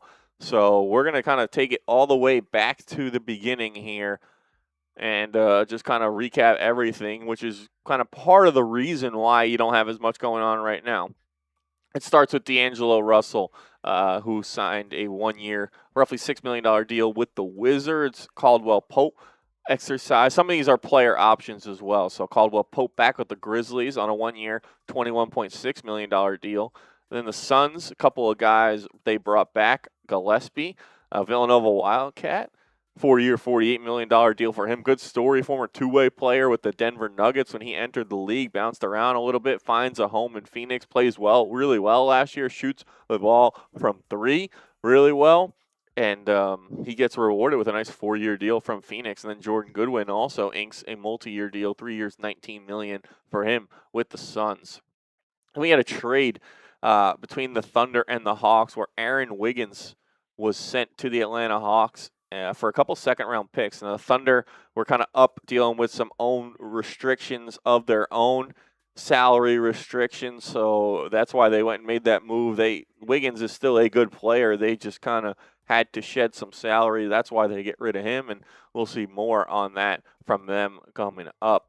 C.J. McCollum, Knicks playoff nemesis for that one series. Those 2 games really is back with the Hawks on a 1-year, $21 million deal. Then Gary Harris, longtime NBA vet in Milwaukee, on a 1-year deal worth almost $4 million. Craig Porter Jr. then goes to the Cavs on a 1-year, $2.41 million deal. And then we saw Trae Young. He got a new deal from the Washington Wizards after he was traded there from the Atlanta Hawks during the season. 4-year, $212.85 million for him. So I think a lot of people were surprised when Trae Young kind of opted out of his player option because he was expected to make, I think, roughly $50 million or so on that. But he ends up getting a long-term deal from the Wizards, going to be a part of kind of trying to build things with them. They do have Davis, who a lot of teams were trying to trade for, but ultimately they, I think, are going to hold on to him. And you got A.J. DeBonsta, first overall pick. So something building a little bit of cooking going on in Washington. They haven't been great the last couple of years, but they are kind of getting those veterans in Young and Davis, pairing them with DeBonsta, a couple other recent draft picks, Sarr, George, Koulibaly, and see if they can kind of be something in the Eastern Conference. Then Mohamed Diawara was re-signed by the Knicks on a 4-year, roughly $10 million-ish deal. We don't have all the numbers on that yet, but the Knicks bring back Mohamed Diawara, who was an NBA champion. So he returns to the Knicks. And then we saw former Knick Julius Randle traded in a 3-team deal with the Timberwolves and the Bulls, and we'll kind of go through that. So Randle goes from the Wolves to the Nets. Then Mo Gay ends up with the Wolves. Nick Claxton becomes a Chicago Bull, and that's how kind of there's some draft picks moved around in that, but that was the meat and potatoes of that trade. And then the Wolves, after they clear the space from Randle, bring back Ayu Dosunmu on a 5-year, $112 million deal. A guy they acquired at the trade deadline, played well in the playoffs, especially with some of the injuries they had, and he gets rewarded with a nice little long-term deal over there. And then the big fish, the Greek freak, Giannis Antetokounmpo, was traded to Miami for Tyler Hero, Khalil Ware, Jaime Jaquez, Jonas, and 4 firsts to the Bucks, who also sent Bobby Portis back to the Heat in that trade. And then this is the return for the Bucks. Hero, Ware, Jaquez, Jonas. We talked about that. And a big extension for the Lakers, who no longer will employ LeBron James. Their co-star for Luka Doncic will be Austin Reeves, who gets a 4-year, $184.8 million deal, the highest ever for a former undrafted player. So a nice little payday for Reeves as he becomes the number 2 on the Lakers next to Luka Doncic. Kind of talked about the Miami Heat a little bit. Then they got Pelle Larsson back on a 1-year deal. What's going on, Steve? You want to grab we got Patrick Seatman in the building, former producer of this channel. Oh, man. Oh, man.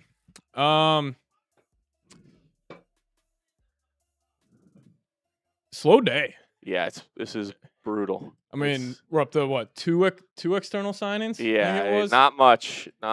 Have you heard of Brandon Carlson? No. Well, I think I've seen him at the end of the bench in street clothes, but I don't know if I knew who he was. I mean, this is unbelievable. I know there's going to be a flurry at probably like 9 o'clock tonight. Yeah, that's when it's going to happen. But like, why the delay? Like, I don't understand. I don't know if maybe Silver was harping down on the tampering. Like the deals haven't actually been negotiated yet. I saw LeBron. LeBron was just posted up. He posted on his Instagram story. He's just at the pool.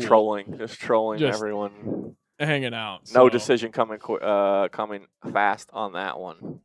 Yeah. So sorry for all your NBA fans out there, but a little unfortunate. Shout out to the Knicks fans, though. Congrats on the title.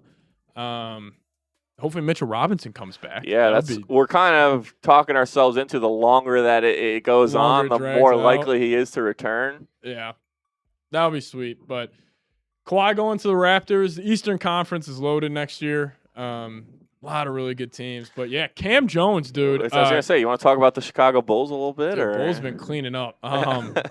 Yeah, Cam Jones, they traded pick 38 for him, and then they just waived him. So basically, you got nothing for the 38th pick. You got cash considerations. All right, yeah. Knicks are familiar with that. Knicks and Bulls, they love cash considerations, but yeah, I wish I had stuff to say right now. No, I mean, we named random Knicks. We've been live for 3 hours. We probably named random Knicks for an hour and a half of that time. So I mean, we are literally closing in on 2.5 hours being live. Yeah, and or since the start of free agency. So, not fun, but anything can happen. Yeah. Click that notification bell if anything happens. Subscribe. We'll keep you guys posted. Turn those noties on. If you happen to be a Bulls fan in here, subscribe to the Bulls Report channel, baby. The Bulls Report. Shout out to them, building from the ground up. But yeah. All right, Connor, I'm going to get on out of here. You can continue on. Biggest question, I think, other than that, is the day is what do you like on your burger? What do I like on my burger? If I had to construct my perfect burger, bacon, egg, avocado. Big egg on those. So you're an avocado guy. Yeah, I like avocado, a little egg on there, fried egg. And then just like ketchup and mustard. What about you? Yeah, I would say bacon. Sometimes we said obviously I'm not the biggest fan of lettuce, tomato, onion, but I'll do that on the burger. Yeah. I'll do the breakfast burger as well with the egg and the hash brown. I don't think I've ever had a hash brown. You've never had a that sounds amazing. I mean, I've gotten a lot with with the egg. They throw the hash brown on there. It's money. I like that. I might have to try that. That's a good idea. I've done a couple places do like a barbecue style burger with like barbecue sauce and like an onion ring on there. Marsh was floored by the onion ring on the burger. No onion ring on the burger. I don't know. He was floored by that. I was like, I'm not the biggest onion fan, so I wouldn't do onions for you. Wouldn't do an onion, but shit, that sounds good. Yeah, bacon, egg, avocado. Shout out to Pete in the chat. And Bronx Boy. What's going on? Yeah, we got Bronx Boy in there. With some spicy mustard. Don't hate that. Yeah. Someone said spicy mayo. Are you a mayo guy? Yeah, yes. Depends. Okay. Yeah. Spicy mayo, though. I love more on a sandwich, probably. Yeah, more on a sandwich. Okay. Spicy mayo on a burger. It's not terrible. Now you guys are making me hungry. We got Wingstop out there. I'm gonna go devour that. All right, I'll let you get up on out of here. Shout out to Connell. Appreciate you hopping on the program. How long are you guys staying live? That's a good question. I don't know. See what Marsh decides, but yeah. Shout out to the Knicks. Go Knicks. Shout out to Connell. Let's get out of here. Appreciate you, Seeps. There you go, guys. Special treat for Knicks fans, longtime Knicks Now fans. You got Patrick Seatman on the show. We will continue rolling along with our free agency recap. We left off here with Austin Reeves getting the big money extension, and Pelle Larsson going to be a huge piece next to Giannis Antetokounmpo on that 1-year, $2.3 million deal. This was a draft night deal that saw Isaiah Stewart traded from the Detroit Pistons to the Memphis Grizzlies for 3 second-round picks. The Grizzlies did a lot of wheeling and dealing on draft night, and they ended up kind of moving up and down the board to make a couple different selections. You heard Seeps, the man himself, talk about Cam Jones traded from the Pacers to the Bulls for what ended up being the 38th overall pick in this year's draft. And then the Bulls just recently waived Cam Jones. So he had a brief stint as a member of the Chicago Bulls. Then Al Horford, the ageless wonder, re-signed with the Warriors on a 2-year, $14 million deal. The Warriors are collecting all the unks, or they're trying to collect all the unks of the NBA. Al Horford, they got Draymond, who obviously will probably be coming back. They tried to get AD. They are considered a premier LeBron destination, so we'll see if that ends up happening. But they are Steph Curry, obviously, up there in age, still playing well, though. But the big news after that, this was the day after the draft, or you kind of got it leaked right after the draft that LaMelo Ball was potentially going to be traded, and we woke up the next morning to a big trade with the Minnesota Timberwolves that involved Josh Green, Naz Reid, and a haul of draft picks from the Hornets to the Timberwolves, or from the Timberwolves to the Hornets, excuse me, for LaMelo Ball. So he has been one of the – there's been a couple big-name players that have changed teams this season, LaMelo Ball being one of them, an all-star caliber talent goes from the Hornets to the Timberwolves, and Timberwolves are trying to kind of retool their roster around Anthony Edwards. Kind of more deals here of guys re-signing with their existing teams. No, I think that's probably Seeps. He's the only one who's been in here. Mark Williams, the center, 3-year, $38 million deal for the Suns. Kobe White, a trade deadline acquisition for Charlotte. They get him back on a 3-year, $74 million deal. Jericho Sims, once a Knick, always a Knick, 1-year, $2.8 million deal. Jamal Shed, 1-year, $2.3 million deal for Toronto. And a flurry of other moves and re-signings as well. Matkovich, Porter Jr., Isaiah Joe was traded. We talked about reference earlier, the Thunder kind of in a salary crunch. They traded Wiggins, and then they trade Joe to the Pistons. And then Jose Alvarado comes back to the Champs on a 3-year, $15 million deal. What's going on? What's up, man? What's up? Yeah, some moves. Some moves would be nice. And then continuing on as we get Marshall Green back on the show. Hartenstein back to the Thunder. Jalen Clark back to the Wolves. Leonard Miller back to the Bulls. Ron Harper Jr. Game 7. Harper back to the Celtics on a 3-year deal. Then we saw, actually, this trade I feel like kind of flew under the radar. The Miles Bridges trade from the Hornets to the Suns involving Grayson Allen and Royce O'Neal back to Phoenix. So Phoenix wheeling, yes, Phoenix making a lot of moves, but the Hornets, multiple trades, wheeling and dealing, kind of shaking things up there in Charlotte, trying to retool around some of their young stars, Brandon Miller, Con Knipple, and company. Buddy Hield back to the Hawks on a 1-year deal worth almost $10 million. Drew Smith back to the Heat. Fred VanVleet opted in with the Rockets, as did Zach LaVine with the Kings. Josh Minot back to the Nets, as were Day'Ron Sharpe and Malachi Smith. And then Dominatin opted into his deal with the Lakers, potential sign trade candidate. Trace Jackson Davis, the Raptors. Andrew Wiggins back to the Heat. Micah Potter, the Pacers, Sixers. Bring back Barlow and Dalen Terry, Knicks legend, Dalen Terry. The Mavs bring back Ryan Nembhard. Grizzlies make 2 moves with Olivier Maxence Prosper and G.G. Jackson. J.D. Davison back to Houston. Thomas Bryant to the Cavs. Devin Carter was traded from the Kings to the Hawks. So the Hawks, another team that's made kind of a couple different moves there, a couple trades, couple re-signings. Back-to-back Pistons moves, Janice Jenkins and Tolu Smith. Ja Morant, another big name to change teams, goes from Memphis to Portland in a deal that involves Jeremy Grant and Chris Murray. So pretty low value there in terms of what Ja Morant once was in this league to end up getting traded basically in a salary dump for the Grizzlies to the Portland Trailblazers. They take a chance on a talented guy like Ja Morant. Brook Lopez back to the Clippers on a 1-year deal worth over $9 million. I saw someone asking in the chat earlier if Brook Lopez could be a Knicks target. Unfortunately, he is back with the Clippers, but that would have been a decent backup big option if he was available. And see the Celtics bringing back a lot of their sparkling young core: Neemias Queta, Jordan Walsh, Delano Banton, and then our GOAT Landry Shamet back with the Knicks on a 4-year, $24 million deal.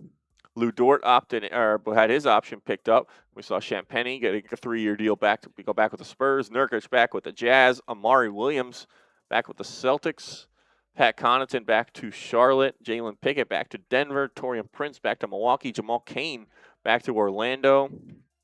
Jamari Booyah back to Phoenix. Kevin Huerter, a 3-year deal from the Pistons. Porzingis, former Knick, 2-year, $40 million deal with Golden State as they continue kind of try and get all the older aging players. Harrison Barnes back to the Spurs.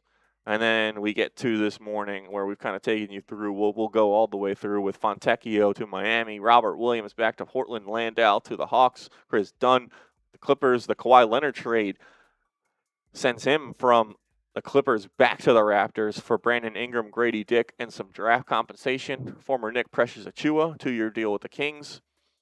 Ousmane Dieng, 3-year deal from Milwaukee. DeAndre Jordan back to the Pelicans. Hardaway Jr., former Nick again, joins the Miami Heat. Bones Highland to the Timberwolves. And then Brandon Carlson and Kobe Sanders, the last 2 moves to the Trailblazers and to the Clippers, respectively. Yeah.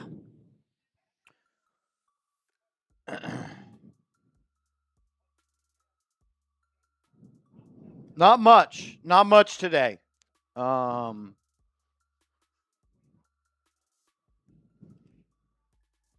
agency's been open for 2.5 hours. And the biggest moves that we got are Tim Hardaway Jr. signing with the Miami Heat on a 1-year, $6 million deal. I mean, this is it. And that's a re-sign, that's a re-sign, that's a re-sign. Tim Hardaway Jr. is him and the other guy that went to the Blazers. And those are the only people that changed. Carlson. That's it. 2 players. 2 players. So, free agency is not what it once was. But, yeah, Smitty closed up shop. Nice. I think we may be closing up shop here relatively soon. Keith says cracking.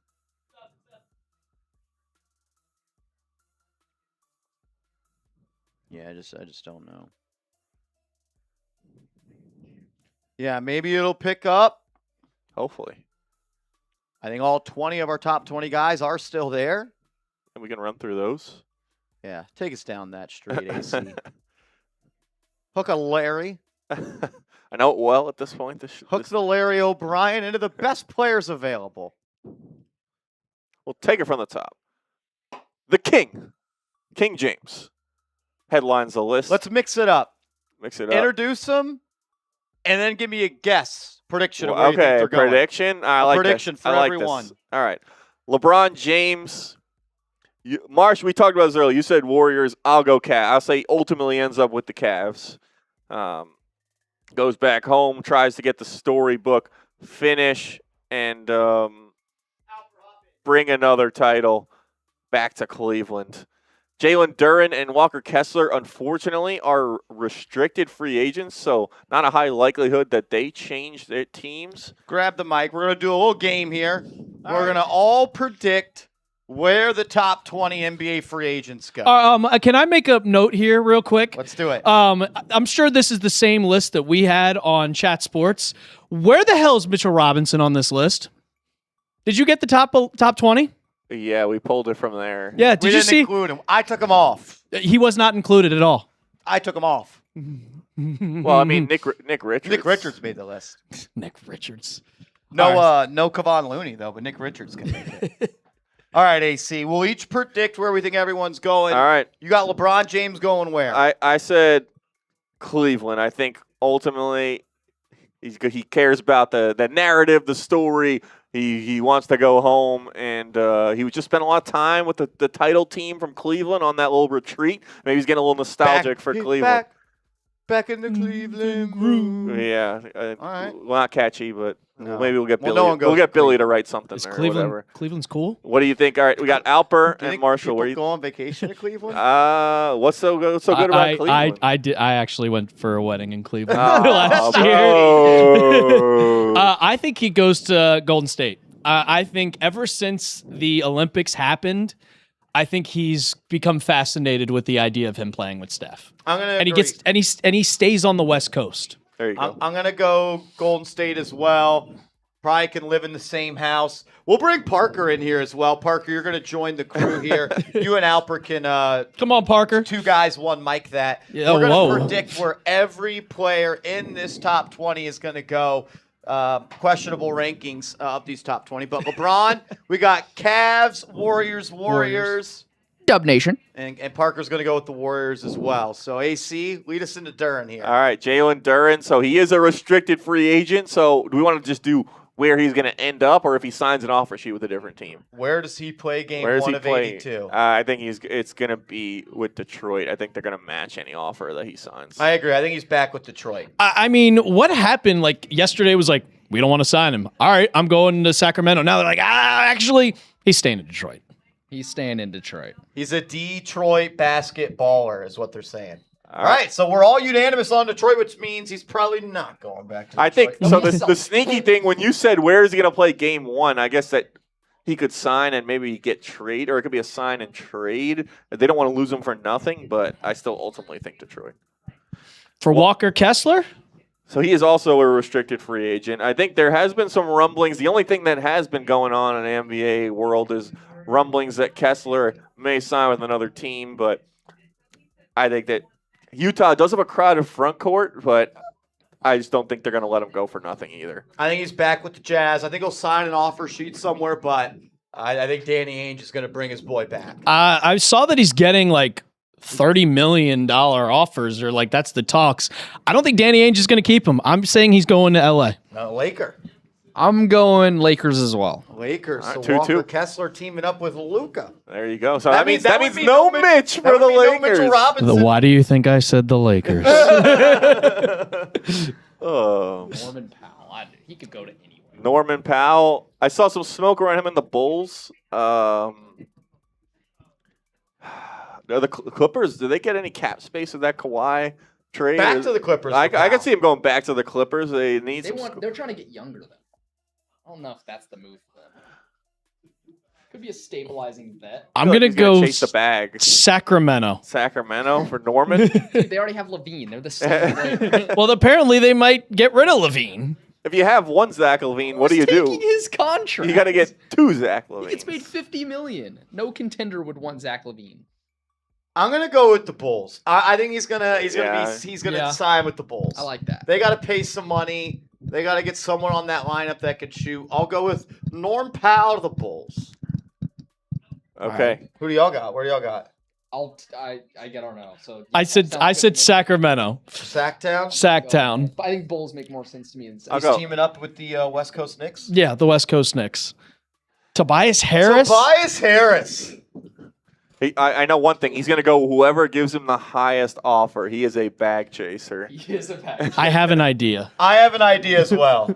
On 3. 1, 2, 3. Cleveland. Nets. Oh, the I'm going Nets. The Nets. I'm going Nets. He- Him? Well, they're going. What are they going to do if they don't get Such a net. LeBron? I think he's a net. I think the Nets They have no- want to add some more veterans. Get the I mean, mid-level. Toby and Randall. He'll go with wherever the cap space is.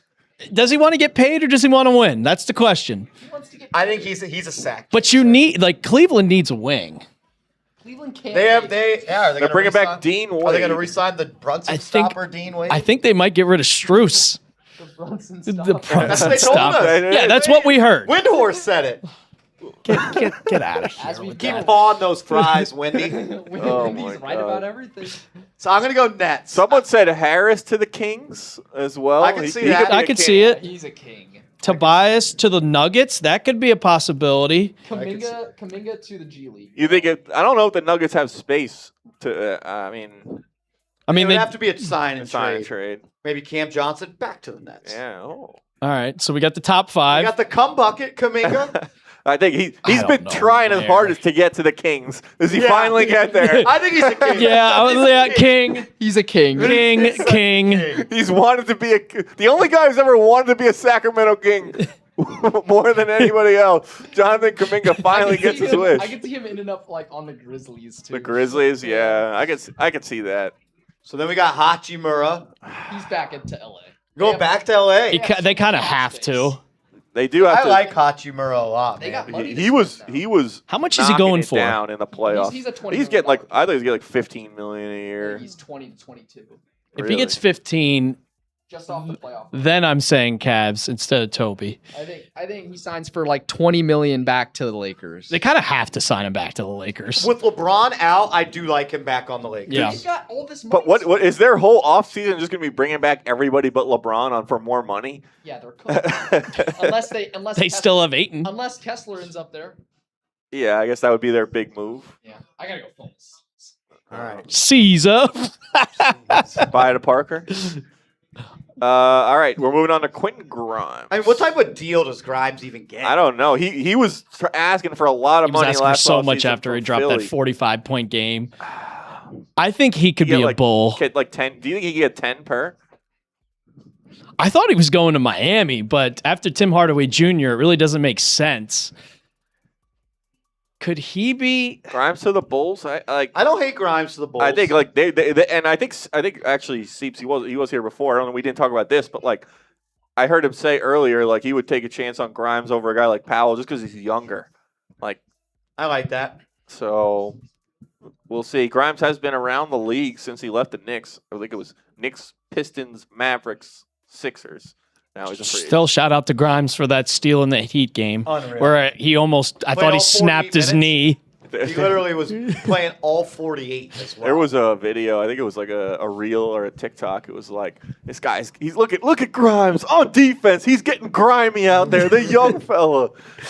I'd like to see Grimes on a team like the Nuggets, but I don't know if that's possible. That would be an interesting like around Jokic catch Yeah. and shoot. He's Play some really good defense. at catch and shoot. Like when he was at his best with the Knicks, he was kind of just like he plays in that starting lineup and just didn't have to create anything. It was just like a complimentary piece. So Tari Eason, I don't know. I feel like I can't picture him with any team but Houston. I think he's a rock. Yeah. he just seems like a rocket. Maybe, I don't know, like the Hornets after they got rid of Interesting. everybody. Interesting. Like, yeah, They did trade they Bridges. do kind of need like a 4. Yeah, they traded Bridges. That was kind of All they have left is Brandon Miller. Like, they don't have Miles Bridges anymore. They replaced Miles Bridges. Well, you have Nas Reed, but Grayson Allen after that? Yeah. I think Easton probably resigns, but I mean, you convinced me. I could see it with the Hornets. I Yeah. could see it. I think Watson's back with the Nuggets. I think they want to keep him. He's going to get a lot of money. I could see a team like Brook. I could see Brooklyn like just paying him a ridiculous amount of money, trying to like lure away someone. He but seems like he would be like a Brooklyn Net type of player. They only have guards. honestly, yeah, cash him out. Brooklyn yeah, give him a bag. I think they're gonna cash somebody out, and I think it could. I think I could see it being Watson, but I think Denver would love to keep him. Simons? Baby Dame, Anthony Simons. I thought he was also going to be a I Miami think there's Heat, been a lot according of to smoke Rolly. There's been a lot of smoke with him to Miami, I think, right? So But he would have to take like the minimum now. They gave out their taxpayer mid-level by giving that to Hardaway. Hardaway. Where would Simons go? Could that be like Could he be a net? Could he be a a net, a king? So like we're saying the Nets are the Kings because those teams have the They have ability to offer cap. guys a lot of money. I could. What about Dallas for Simons? Do you think he Oh. could go to the Mavs? They do need. I- They do need a. They were. backcourt. There was rumors connecting them to trading for Marcus Sasser earlier in the day. Obviously, that hasn't come to fruition. What about like? I mean, it depends how much money he would get, but like Toronto, because right now all they have is Shed and Quickly. Yeah, They don't really have any point guards. I could see that. I kind of like the Mavs. The Mavs. The yeah, Mavs. for Simons. I could see Coop getting fired up right now that they signed Simons to a multi-year deal. I'm picturing it. All right, Benedict Mathurin. I feel like the Clippers. I have to bring him back. You just trade away. Yeah, Kawhi. why would you Yeah, not? you have to. I like that. Yeah, Mathurin back to the Clips. John Collins? Is he a C? He might be a Celtic. John been Collins talking might about actually that. be a Celtic. They need more yeah. dunks. Honestly, I'm going to go with the C's up for John Collins. C's fans. Up. What's going on? C's What's up, C's fan? Nation? Colin Sexton, I'm a penciling him in as a Heat. A Heatle. Yeah, you think just so? You see- think he goes like a contender for like less money? Yeah, I don't think anyone's giving him a lot of money. That's probably a good call.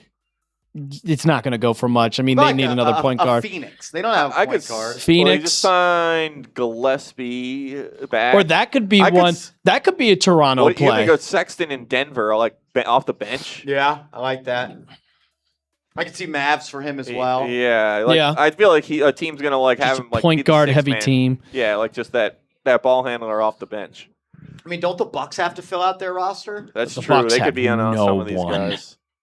The Bucks have absolutely no one. They need a point guard so freaking Or badly. Ryan Rollins. He actually killed the Knicks. Ryan Rollins, One of but after that, no, they don't. They Braden Burries. They Braden Burries. whoa, needle mover. Yeah, and then Kelly Oubre This will be Jr. the last one we do for Oubre. We don't even do these last 5. Now Uh, I think about how did Mitchell Robinson not make this list? I said to Rolly, I was like, "Where's Mitch?" And then he was like, "I mean, come on, hack a Mitch. He's not Oh that my great." God. Like Nick Richards. I literally Go to the said, next 5. How many Larrys does I Nick think Richards Kelly have? Oubre is staying as a Sixer. By the You're way, telling me Sandro Mama Mama Kuzmali is better than fucking Mitchell Keon Robinson? Ellis, Keon Ellis couldn't even play in the Eastern Conference Finals. Dean Wade. Dean Wade, the Brunson stopper. Dean Wade. I literally said to Rolly, I was like, I mean, I hope Mitch stays. I'm praying to God that he stays. But I said, if you're the Lakers, would you rather have Mitchell Robinson, who's a super lob threat for Luka, or I would have. Walker Kessler? And he's like, Walker Kessler easily, 100%. Oh, no doubt about it. I'm like, I I would would have. Nick Richards making this list over Mitchell. I would have put Robinson. Mitch like on this slide between 6 and 10. I think he's better. he's the than some of greatest these guys. offensive rebounder ever. I think he's better than some of these guys. I think he's definitely better than all these guys. There's not a team that's trying to win a championship that is actually serious would never take John Collins. over Mitchell Robinson. And if you do, you're not a serious championship team. Unreal. All right. We're going to sign off Yes, sir. on today's show. Shout out to Brett Alper for coming by, working a little exercise there. We've had 2 players change teams in 3 hours of NBA free agency. Unreal, man. Unreal. So, if the Knicks make a move tonight, we'll get you guys a video. I just can't talk about these same players. I mean, there's nothing going on, guys. That's really all it is. Like, we do enjoy hanging out with you guys as always, but there's just nothing going on. Nothing yet. All right.